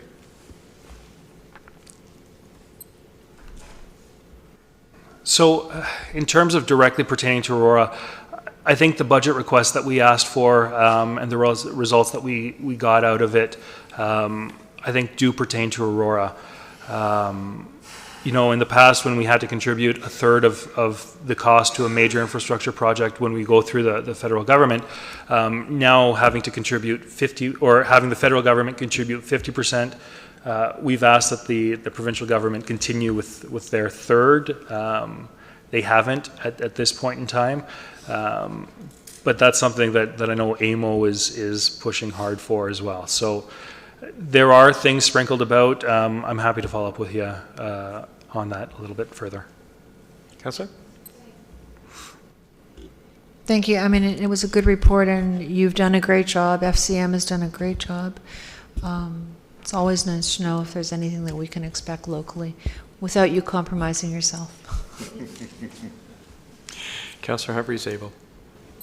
Thank you, Mr. Mayor, and yes, thank you, Councillor Perry, for presenting that. It's great that we have an overview of what has been happening and representing us. As I feel we're very fortunate to have you there, and thank you for investing the time. It's not easy, but I do appreciate that. And some of my questions were asked, and just in terms of increasing participation of women in politics. I think you mentioned something. Can you just a little bit briefly on how that's going to hopefully happen or come across? Councillor Perry? So in the original committee mandate, we were advocating for it was either between 30 and 70% women's percentage making up council. We're now working towards and working off of a mandate to have 50%, and that's what we're pushing for as a committee. So that's how it's working now. Councillor? Councillor Abel. Thank you, Mr. Mayor. And you didn't say, Councillor Perry, where in March your conference was held. Councillor Perry? These take place across all of Canada. In September, we were in Oakville. In November, we were in Ottawa, like it is in every year. And then in March, we were in Whistler. Councillor Abel. Whistler. Nice. Skiing's good in March. Anyways, thank you very much. Just to respond, Mr. Mayor, I wouldn't know. Good. Thank you very much, Councillor Perry, and obviously Council very much appreciated the presentation, so thank you. Linda, have you opened the vote, please? All in favor? Opposed? Have we got, everybody voted? No, who?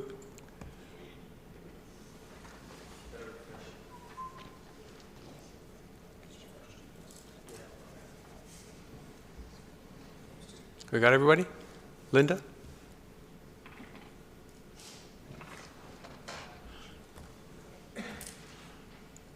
We're good? All righty. Thank you very much, Councillor Perry. Passes unanimously. That is it for the agenda items. Go to notices of motion. Motions. Councillor Abel, if I may pass the chair to you, please. Thank you, Mr. Mayor. You have a notice of motion. Would you care to put it forward? I'll just put it on the floor. Given the hour, I don't think I need to read it. I'll ask for a seconder. Councillor Humphreys. Carry on. Thank you very much, Mr. Chair. As I mentioned when Mr. Hardy was here delegating, I was fortunate enough to attend the first event, and they did not have the flyover, but there was you could see the obvious benefit of the event for the gentlemen and the ladies who were involved. And I think this would just add a special feature to that, and I highly endorse it.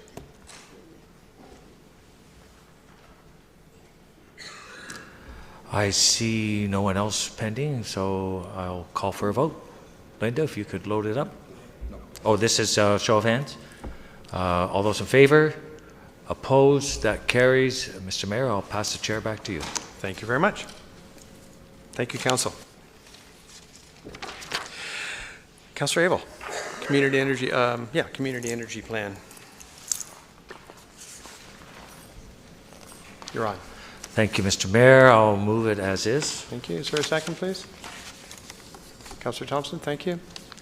Councillor Abel? Mr. Mayor, I was attending, I won't read the recitals, I was attending a meeting with our federal MPs on the implications of the budget, recent budget, and they were highlighting sort of what was in store for our riding here in Aurora. And up rose, we were talking about energy and efficiencies going forward and green initiatives, and a regional councillor, John Taylor, stood up and talked about a community energy plan, which caught my attention. So I approached him, and he encouraged me to look at what the town of Newmarket does. And I inquired with staff about a little more information. They said, in fact, we had already slotted a few years ago for such an occasion for a plan or initiative like this. So I'll just quickly give a few of the highlights. They did an extensive plan. What's good about this is that the funding for putting this together is matched by the province. It is so basically. The plan, the executive summary states that ensuring a reliable, clean, and secure local energy system, supporting local economic development, fostering behavioral change and a culture of conservation, and identifying ways to increase the energy efficiency of buildings in Newmarket.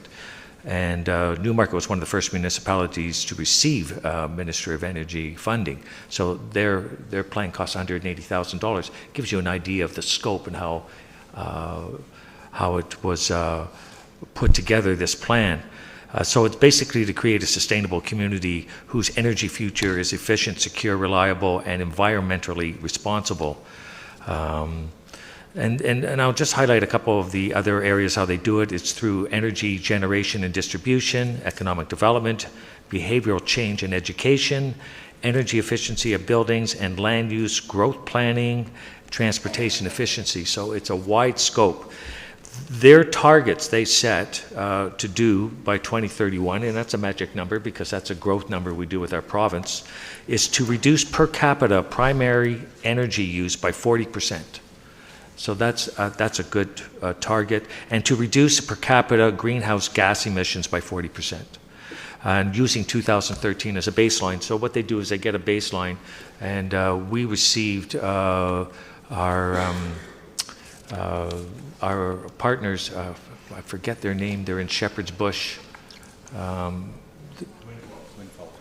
Windfall presented that they have benchmarks for Aurora of what gas emissions that we have. So you can go through how they go about creating awareness and then going for these targets.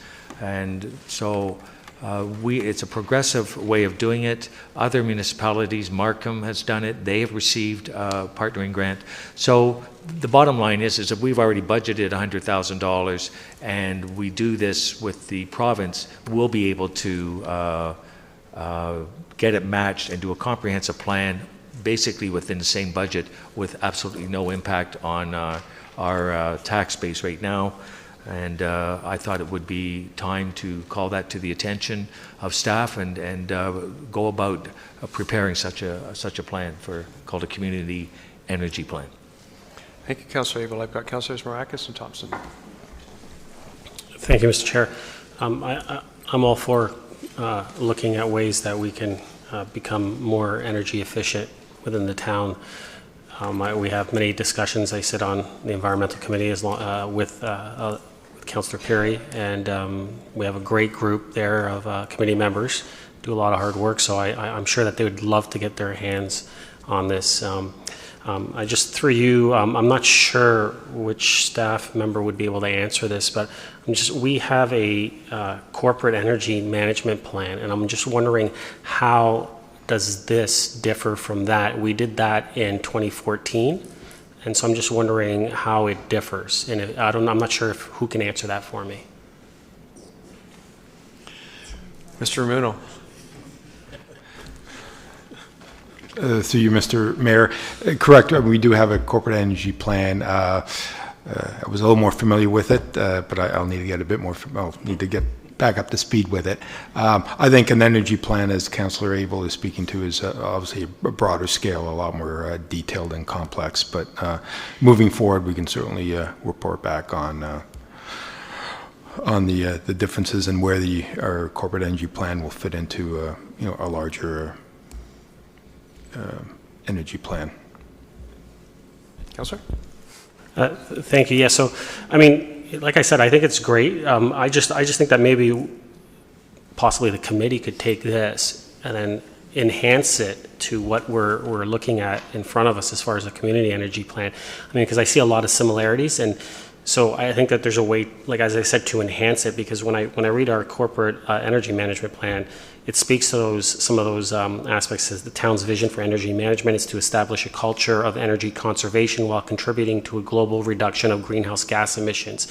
And it sets out objectives and goals within it. And as I said, it was done in 2014, and it's been 3 years, so I think that this could be something that could enhance it and we can incorporate in it. But I would definitely like to see it go back to the committee and let them get their hands on it and work on it. And if that's okay with Councillor Abel, as I don't know if that would somehow make it as a friendly amendment in there that it goes to the committee, I think that would be great. Councillor Abel?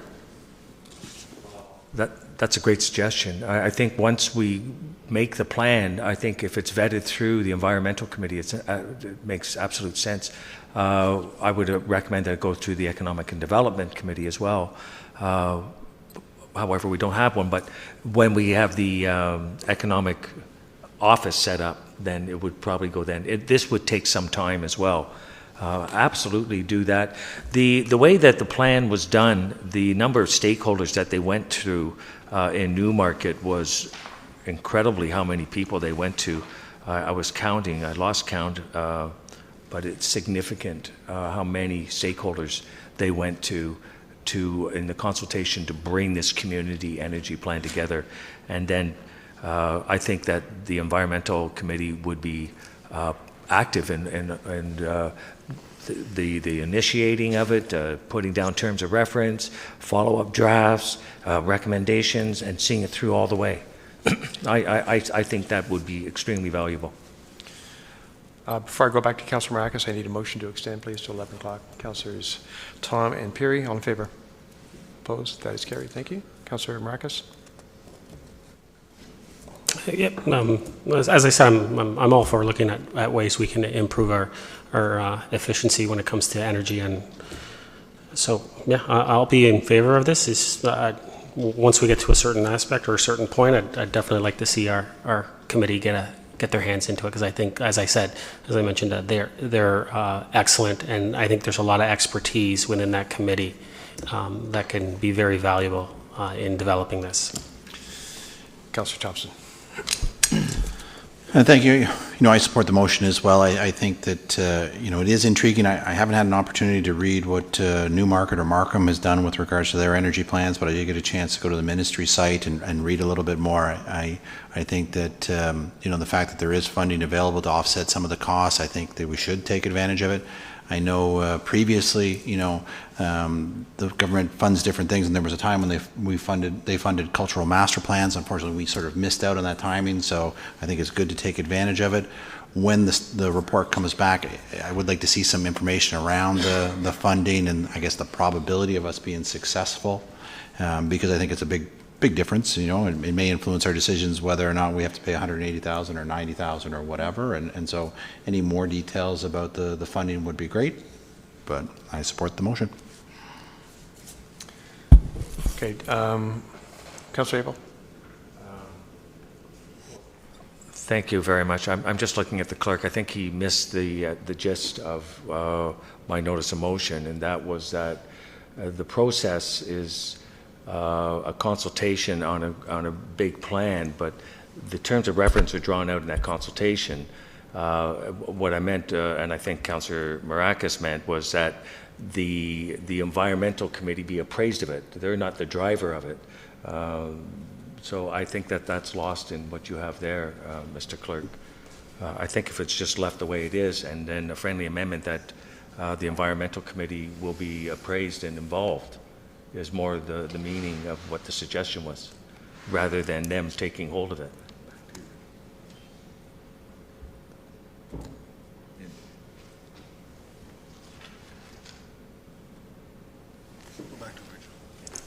So we're back to the main motion then, or the motion. Yeah, okay. Just to say, in Councillor Kim's notice of motion about the facility, it was to go to the Parks and Rec. And vetted through them as well. So that's sort of what we're talking about. They're not going to drive it, and they wouldn't do this. This is the scope of this. If you refer to the other community energy plans are huge. Okay. Thank you. Councillor Kim. Thank you. I'm in favor of the motion. Thank Councillor April for identifying that this type of program exists, and you know, it's like a roving reporter kind of sniffing out all the funding available at a gathering and keeping his ears open, so I commend for that. And so I'm in full support. And just one question to you, Mr. Mayor, to Councillor Abel is, in terms of in order to obtain the funding, is there a certain like one-on-one you have to raise X amount to receive X amount, or could it be possibly 100% funded by the government, do you know at this point, or? Councillor Abel? I believe the way it reads is they will fund 50% up to a total of 90,000. Councillor Abel? Kim? Excuse me. Thank you. I'm in full support. Councillor Humphreys? Thank you, Mr. Mayor, and I'm in full support of this motion as well. I think it's crucial for our town to do what we need to do to be part of this. I have one question, and I know that Councillor Abel, you mentioned it looks like we're going to develop a terms of reference and a budget for a community energy plan for council's consideration. As mentioned earlier, we do have a really great environmental advisory committee. They're putting on a great, I think, fair this weekend, if I'm not mistaken. Do you see this as being part of their scope? There's such great resources there as well. Okay, perfect. Thank you. I just wanted to, just bounce that off. Thank you. Councillor Perry. Thank you, Mr. Mayor. It's my understanding that these are, as opposed to a lot of our plans that deal with corporately, these plans here look at a lot of private institutions. Is that what Councillor Abel has in mind in moving forward with this plan?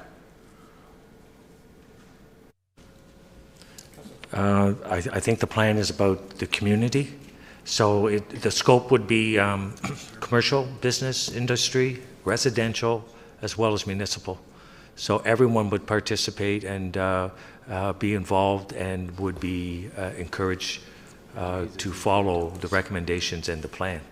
And that basically is to reduce your energy and to reduce our greenhouse gases, which is a worldwide concern.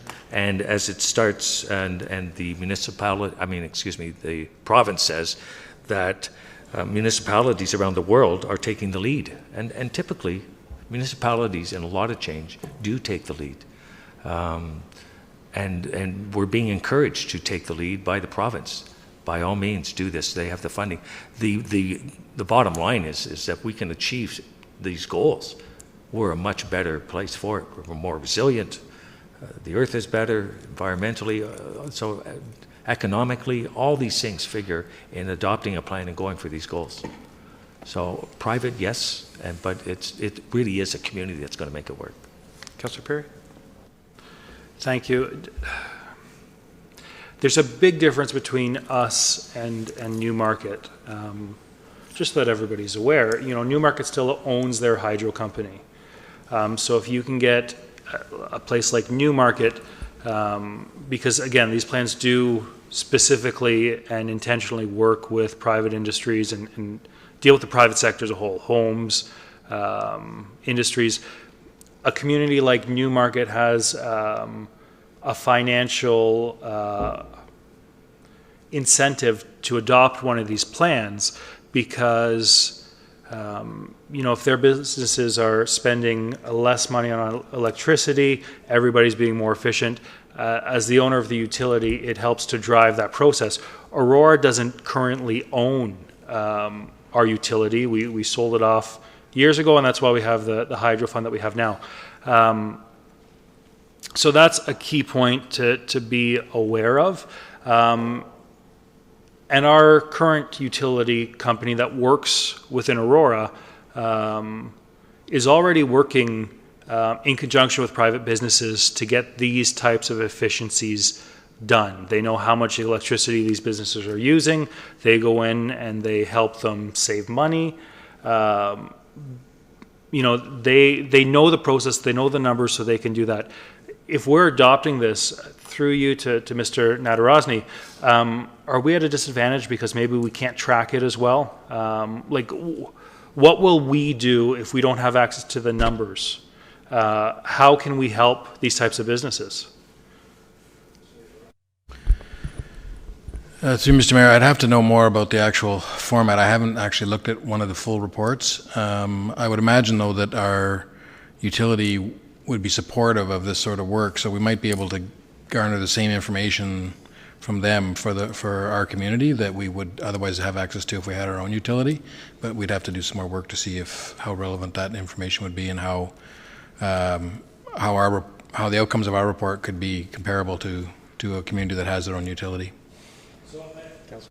I think as we move forward, I agree that this is something that we can do, but I think as we move forward, it would be important for us to discuss with our utility to have them incorporated into the plan so that, maybe they want to pay for a portion of it because it's going to help them in the long run, just like Newmarket's undergoing this because it's helping their utility system as well. And one of the other things that's fairly often done within these plans is the development of local improvement charges. So those are either, in some cases, an additional tax put in place in a location for a specific period of time to help raise funds because municipalities are given the right to go onto businesses' properties to make these changes without necessarily the business coming in and approving of it. So it is an opportunity for a municipality to come in and do the work and then charge the work back to the business. So again, it would hinge on us having a really strong partnership with the local utilities. And also this works in much the same way that a community improvement plan can work as well, where municipalities can now offer grants and loans. I think it's a good plan. I do think that the Economic Development Committee, it's my understanding that it still exists. I was a little surprised to hear Councillor Abel say that it doesn't. But there is a committee that's still has board members or committee members on it who are willing to do the work, just like they've been willing to do work over the last 2.5 years. So I do think that committee would be a great touch point, just like I think that the Environmental Advisory Committee that we have would be a good touch point as well. This is the reason why we have these committees, is to get advice and input from our residents who have a great deal of knowledge in this regard. So that's it. Happy to support it. Thank you, and of course I support anything that will help our environment and be responsible and reduce energy consumption, protect the planet. My question is, though, I guess I'm not sure to who, perhaps Mr. Minuo, through you, Mr. Mayor. I mean, do we have the staff to do this? Do we have the staff to do this in time for the 2018 budget? Are we going to be hiring a consultant? I don't, how would this work? Through you, Mr. Chair, I don't know enough about it, but we can certainly look into it and report back to council on what would be involved. Thank you. That would be great.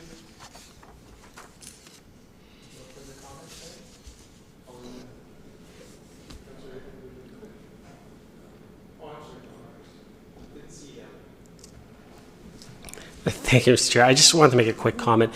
I think we're all in favor of this. I just wanted to mention once again that I don't want anyone to leave here, or any residents that are watching, to think that the town and staff and that we haven't done anything as far as trying to savings of energy or looking at reducing our greenhouse gas emissions.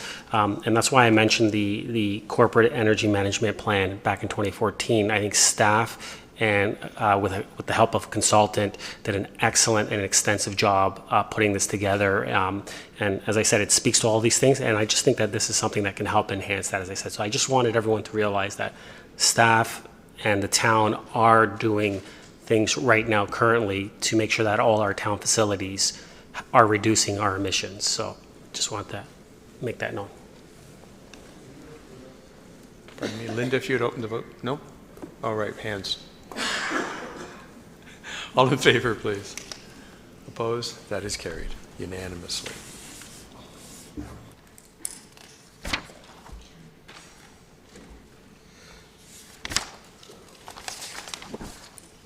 Councillor Kim, you want to play baseball? Yes, I'd like to move the motion forward, please. Is there a second, please? Councillor Humphreys, thank you. Back to you, Councillor Kim. Yes, thank you. Council has heard from the Aurora King Baseball Association for 2 straight years now in terms of their need for additional ballparks. I think 3 or 4 years. I think it was 3 or 4 years ago that they had to partner with King in order to leverage their facilities and create more options in order to satisfy the increase in enrollment. And I think from past discussions, I think there are many who are already in agreement, and I'm just putting this forward, given the AKBA President Jamie Cole's delegation a couple of weeks ago. And I recall Councillor Tom as well was stressing about baseball when we were talking about one of the parks that we were discussing last year. So I think there's a large consensus that most of us are in agreement, or all of us. And so I just want to put this forward, that we create at least, or put it in this year's budget, so that we're already behind the curve, but if we could at least try to catch up. It really saddened me when Mr. Cole stated that this is the first time they had to ever decline enrollment for kids who wanted to play baseball. So that just really pressed upon me the urgent need to get this going, and let's put this into the 2018 budget and have staff come back with with some numbers and a report. And I think this is going to be an easier and a quicker process than the multi-sport facility. So Hence the motion. Thank you. Councillor Tom Thompson and Abel. Thank you, Mayor Daw, and happy to look into a report for increased service for baseball. I have a question, though. Mr. Downey, we spoke earlier about this subject, and do we currently, I think we do, already have in the 10-year capital plan money earmarked for a new baseball diamond? Could you correct me if I'm wrong or comment on that? Mr. Downey. To you, Mr. Mayor, we have identified a service level need for ball, but when we talk about park facilities, we don't identify them specifically, but so that we could then use those funds for ball diamond or soccer pitch or any other sports facility that we felt was important. But the master plan has identified a need for a ball diamond, and it is our #1 priority. Councillor Tom. Thank you, Mayor Daw. And so I'm happy to look forward or move this forward to get a report back, and more information is always good. The only thing I would ask too is if potentially we could look into, and this might be separate to this report, it's just a comment I suppose, is how we can better utilize the management of the field. So I know that they had issues because you have multiple user groups. You have the minor baseball, we also have recreational baseball, adult baseball, and obviously they're all competing for the same space. And so I just want to make sure that although the Aurora King Baseball Association has mentioned that we include and value the recreational baseball as well, and maybe there's a way to schedule, maybe the lights are on later or something. I don't know. I'm just kind of commenting on, if it's not two, maybe there's a better way to schedule the current diamonds that we have. But again, happy to move forward with this and look forward to seeing the report at budget. Thank you, Councillor Thompson. Thank you. I support the motion. I appreciate the group coming forward and expressing their needs, and I think it's reasonable for us to take a look at the information with regards to location, cost, and so forth, as we do with many items at budget time. And so, like Councillor Tom, I look forward to the information. Councillor Abel. Thank you, Mr. Mayor. And along the same lines, through you, I had talked to Mr. Downey when Mr. Cole had contacted myself, and I'd inquired about our status, and you had said, and perhaps you can remind me exactly what you said. I got to watch myself because last week I said, but you said that if these diamonds had been identified in the master plan as a shortcoming, but to move it forward, it would have to eventually get onto a budget before you could move forward. So this would speak to exactly doing that, this initiative by Councillor Kim. Mr. Downey? To you, Mr. Mayor, that's exactly right. This now gives staff direction to bring something forward in the 2018 budget. Councillor? Well, thank you very much. And so, Councillor Kim, you have my full support on this initiative, and I thank you very much for bringing this forefront because the timing is really critical. And so I think it's important that Council all be aware, cognizant, and I'm in full support. So thank you very much for bringing this. Councillor Perry.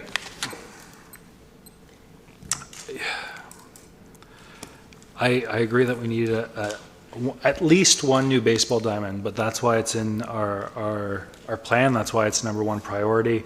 To now say that we need two just because we heard a presentation where we were told that we needed two, I'm not sure that that's the right way for us to be doing our business. If the Blue Jays' success is an indicator of how much enrollment we're going to have in future years, this might not be a problem for long. I said that as a joke, but I hope that they're as successful as they can be. But I think baseball is something that's on our radar. I think building a new, one new diamond is something that's on our radar. I'm just not sure that I'm not convinced right now that we need to be building two. So I'll be voting against this because it is already in our plans to build one new one. Councillor Humphreys. Thank you, Mr. Mayor. And, I'm in support of the motion. I understand where Councillor Perry's coming from. What I'd like to have staff consider is that they come back with a recommendation of one or two and validate why we need two. So I'm okay with this. I think if staff realizes that we don't really need two, hopefully they'll come forward and say, you know what, one right now, maybe two in 5 years. Thank you. Councilor Marcus. Thank you, Mr. Chair. Yeah, I just think maybe it's a matter of some wordsmithing, maybe for Councillor Perry. Maybe just instead of for at least two, maybe it's for up to two baseball diamonds. It might be something as simple as that, if that makes you comfortable. I think we're all forward moving forward, and then we can have these discussions when we get back to budget, and if you're not in favor of the two, we can have those discussions then. I just don't think that moment is now. I think if we're just in favor of having this come to the budget, let's move forward with it. Councillor Gartner. Thank you. I agree with what's just been said, and would the mover and seconder be interested in making that a friendly amendment? It's going to come to budget anyways. Yeah. Not needed. Okay. I really look forward to staff report, and I apologize to those people sitting in the back row, and I thank them because it is almost 5 to 11. So before I go to Councilor Abel for a second time, Mr. Downey, same question as I had with the multi-use facility. Again, aggressive timing. Is this doable? Through you, Mr. Mayor, we've already commenced some of the work on this, and following the presentation that was made by Mr. Cole. So we certainly do appreciate council's support in bringing this to light, so that we can then report back that this is something that council is interested in debating in the 2018 capital budget. But we've already started some of the work. I believe this is definitely doable. Thank you very much, Mr. Downey. My only comment, I'm in favor of moving this forward because we're going to have the budget, which is where we'll have the full discussion. But I just think a bit of caution because every sport seems to be cyclical. So I think, you know, we've seen that in almost every sport in terms of demand coming in from whether it's soccer, swimming earlier, baseball now. So I just think we need to keep that in mind as we go through this process as well. Councillor Abel, second time. Thank you, Mr. Mayor, and I agree with some of the comments that we're going to discuss at a budget. It gives an opportunity for Aurora King Ball to assemble some facts on growth. But there's the economy of scale, and if staff know that we're looking at two, you might be able to put two adjacent and parking, and that would be important. To the mayor's comment, sure, things are cyclical, and I agree totally. We might bear in mind that somewhere down the road we might be thinking of turf and lights for another sport, whatever it is. So the great thing about baseball diamonds is the infrastructure, apart from leveling it and some lights, it's usually pretty simple. It's just the land, so you're not putting a building or anything on there. So it is a flexible sort of idea. So I'm in full support. Thank you. See no other speakers. Linda? Oh, no. Mr. Mayor, call the vote. All those in favor, please. Opposed? That is carried almost unanimously. Thank you. That finishes the motions.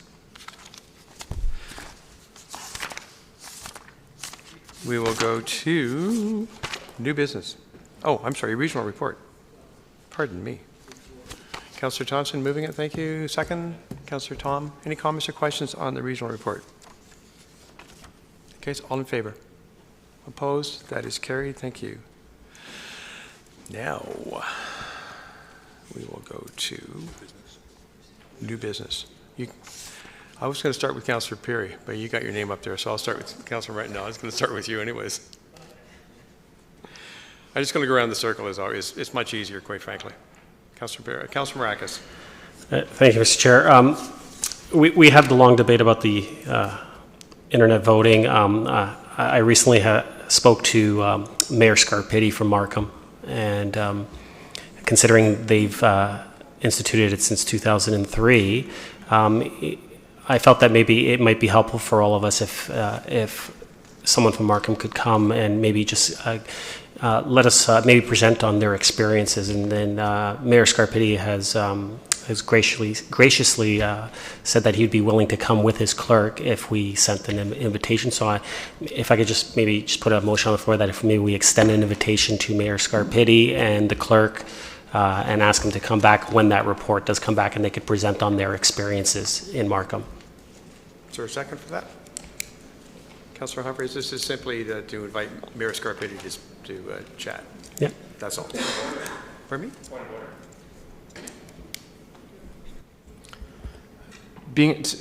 Perhaps I can be refreshed on the procedural bylaw, but new business. We did discuss internet voting as an item to this agenda. Is this the appropriate avenue to add motions to that already refer to an agenda item? It is? Perhaps I get a ruling from the clerk, just to know. I don't know what the... Mr. Clerk?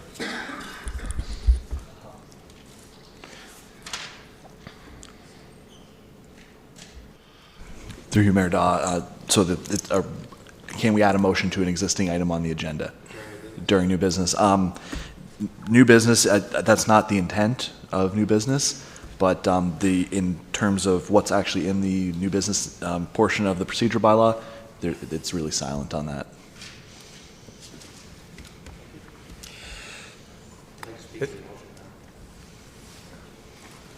Councillor Tom? I think I'm happy to have Mayor Scarpita come, and I think it's great that Councillor Maracas extended that invitation even before council. But I would also ask then, if we're going to start inviting experts and witnesses to testify on the benefits or lack of benefits to internet voting, that we extend the invitation to various groups and various people. So I'm happy to have the mayor come and talk about his experience in Markham, but I think what I was looking for in terms of an answer when we talked about this earlier was what is staff's plan in terms of what information and people or experts they're going to be asking, bringing forward. So my comment is, great, we're bringing the mayor of Markham in to talk about how he perceives internet voting. If we're going to do that, then I'd like to know what plan staff have to bring in other experts with potentially differing views.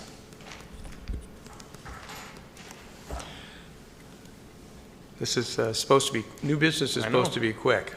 Councillor Maracas. Thank you, Mr. Chair. I don't think the intention was to bring him as an expert. The intention is to bring him here just to explain the experiences and present on the experiences. And he's not going to tell us which way we should vote or how we should vote. He just figured to explain, since they've been doing it since 2003, what the experiences are as an elected official and as a municipality. And also, if you want to actually talk about an expert, the clerk that would be coming is the chief election officer.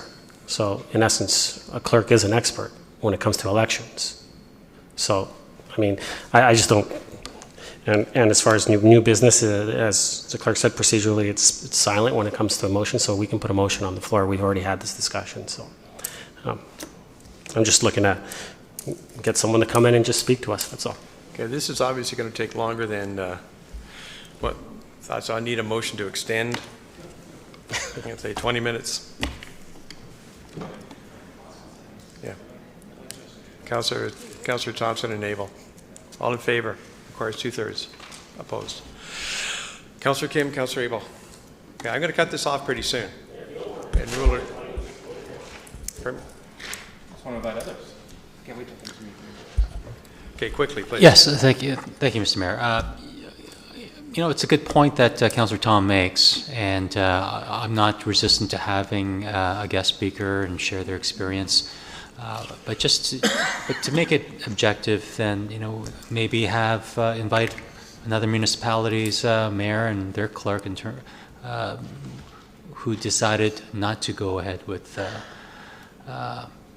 internet voting. It would be nice to hear both sides.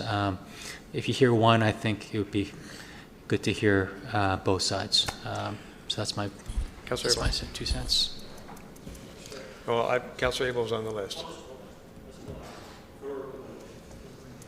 Okay, Councillor Maracas is going to withdraw his motion. Is that okay with the seconder? Okay. Any other new business, Councillor?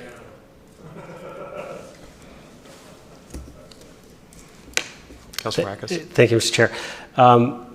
We had conversations of how our downtown core within Yonge Street is starting to have more and more, I guess, senior homes, retirement homes. And so I'm just wondering through you, I don't know if I need to make a motion or maybe if staff can look into this. I think it might be a good idea maybe that we, considering we own Yonge Street, the section of Yonge Street there, between Wellington all the way down to the tracks, but maybe we can put up signs that speak to it's a seniors area, so that people are more aware that they slow down, that there's seniors in the like walking around, crossing, and so they're a little bit more aware that they need to take care in the area and slow down. So I don't know if I need a notice of motion on that. I think that might be better as a notice of motion. Okay. Be a little more official, I think. That's fine. So I'll put that forward. I just thought I'd throw that out there so everyone realizes that I think it's a need within the town for that area. So thank you. Thank you. Councillor Thompson. Councillor Abel. Councillor Humphreys. Councillor Tom, your business. Thank you, Mayor. I just have a question of staff. There are a couple of businesses I've noticed around town that are using a logo very similar to our corporate logo, town logo. And I just wanted to know, do we have a trademark on our logo? I mean, one of the things the reason I bring it up is it could cause confusion if you have a similar logo used by a business and by the corporation. So I'm just wondering, again, I don't expect to have the answer now, if perhaps emailing council or updating us on the policies of our corporate logo, that would be very helpful. Or someone's going to comment. Mr. Serio? Through you, Mayor Daw. Yes, the town's logo is trademarked. Okay, so in regards to what we're doing with people who are potentially using it, we do get comments or complaints, and then we look into it, and it's case-by-case basis. Councillor? Well, I just mentioned it because I noticed a couple in town, and so I don't know what formal process needs to go forward. I could probably take it offline with the CAO or with the solicitor, but just thought I'd bring that up. Thank you. Councillor Kim? Councillor Perry? Just briefly, there's a few different events going on.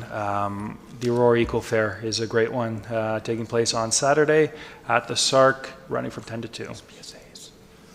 Thank you. All right, so we will move then to PSAs.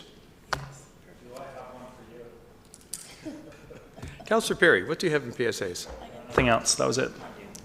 Got a little preemptive. Okay. Councillor Kim? The art show, May 6th and 7th. I'm sorry? The Aurora Art Show, May 6th and 7th. Yep. Great. Councillor Tom? Councillor Humphreys? Okay. Just a couple here. Thank you, Mr. Mayor. First one is I'd like to remind everyone that on May the 6th is opening day of the Aurora Farmers Market and Artisan Fair at Town Park. It's coming up.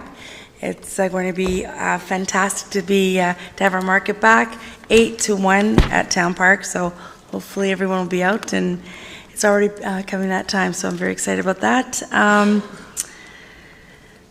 Sorry, I wrote these notes. Oh, I would like to thank the team. The IT team. Like Rafi's been here since we've done this set up and before Christmas or just after Christmas. Samantha, which I don't know where she is, but all the training, and putting up with people like me who are difficult end users that don't get it right away with new technology. So I just want to thank staff. It's the extra work, you guys do that, sometimes we don't take the time to thank you, but we really do appreciate it, and it means a lot to us, and it helps us get through this. So thank you very much, and it does not go unnoticed. And there was something else, but I can't read my writing, and it's getting late. So darn it, I know there was something else, but I just want to thank again staff for all your hard work and staying late. It means a lot to us. Thank you, Councillor Humphreys. Councillor Abel. PSAs. Thank you very much, Mr. Mayor. And we have something new at our Aurora Senior Center this Sunday. It's called the Antique Show, and it is a gathering of, I think, some 25 vendors that are going to be showing some very smaller antique items from around the region and the greater Toronto area. So it's the inaugural, so we're quite excited. So if you're not doing anything Sunday between 10 and 4, please feel free, if you like that show Canadian Pickers, you might find a little gem in there. So we wish them all the luck for possibly something that'll be coming an annual event here. I want to congratulate those at the Chamber for another successful home show. They did an outstanding job again, and all the volunteers that were involved in there. Of note, it was the 30th year, and they recognized 6 businesses that have been in all 30 of the home shows on Friday night, which was kind of special. I think it's to recognize. Unfortunately, I don't have the names of the businesses. And finally, Portraits of Giving is an excellent, inspiring and recognition event that takes place once a year. This year it was in Newmarket at PAF Audi. And it was there last year. It moves around. It's also been in Richmond Hill, but each year it goes. It's for the municipalities in the region that recognize the people that contribute to their community. And I'd like to congratulate Robin Taylor Smith, who was a recipient this year from Aurora, and for all the great contributions that she does. And I think that in Aurora we do recognize the importance of those that do contribute. So congratulations to Robin Taylor Smith. Councillor Thompson. This Sunday is the Run for Southlake. Registration is still open until the end of the day on Friday, so if you haven't already signed up, please do. And it sounds like Sunday could be a great day. You could go for a run and then go to the Antique Roadshow.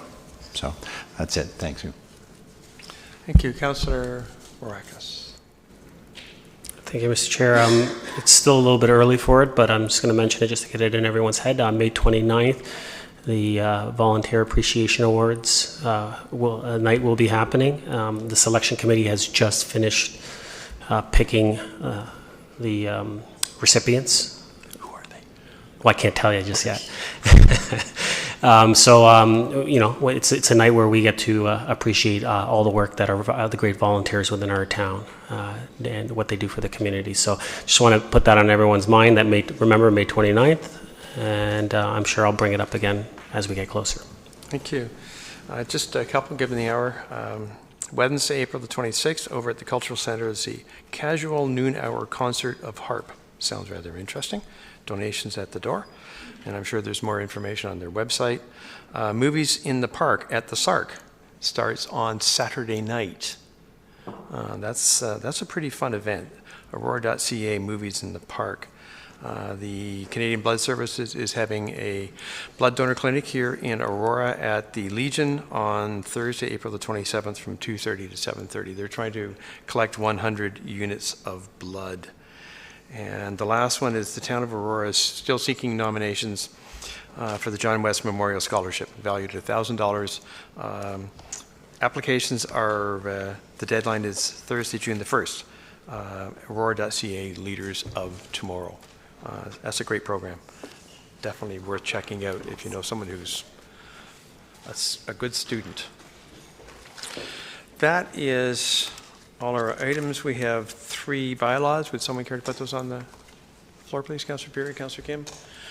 Comments or questions on the 3 bylaws? Linda, is this part of the regular, or are we sticking our hands? Sticking our hands. All in favor? Opposed? That is carried. Confirming bylaw, please. Councillors Thompson and Maracas, all in favor? Opposed? Carried. Motion to adjourn. Councillor Abel, Councillor Humphreys, all in favor? Opposed? Carried. Thank you very much, staff.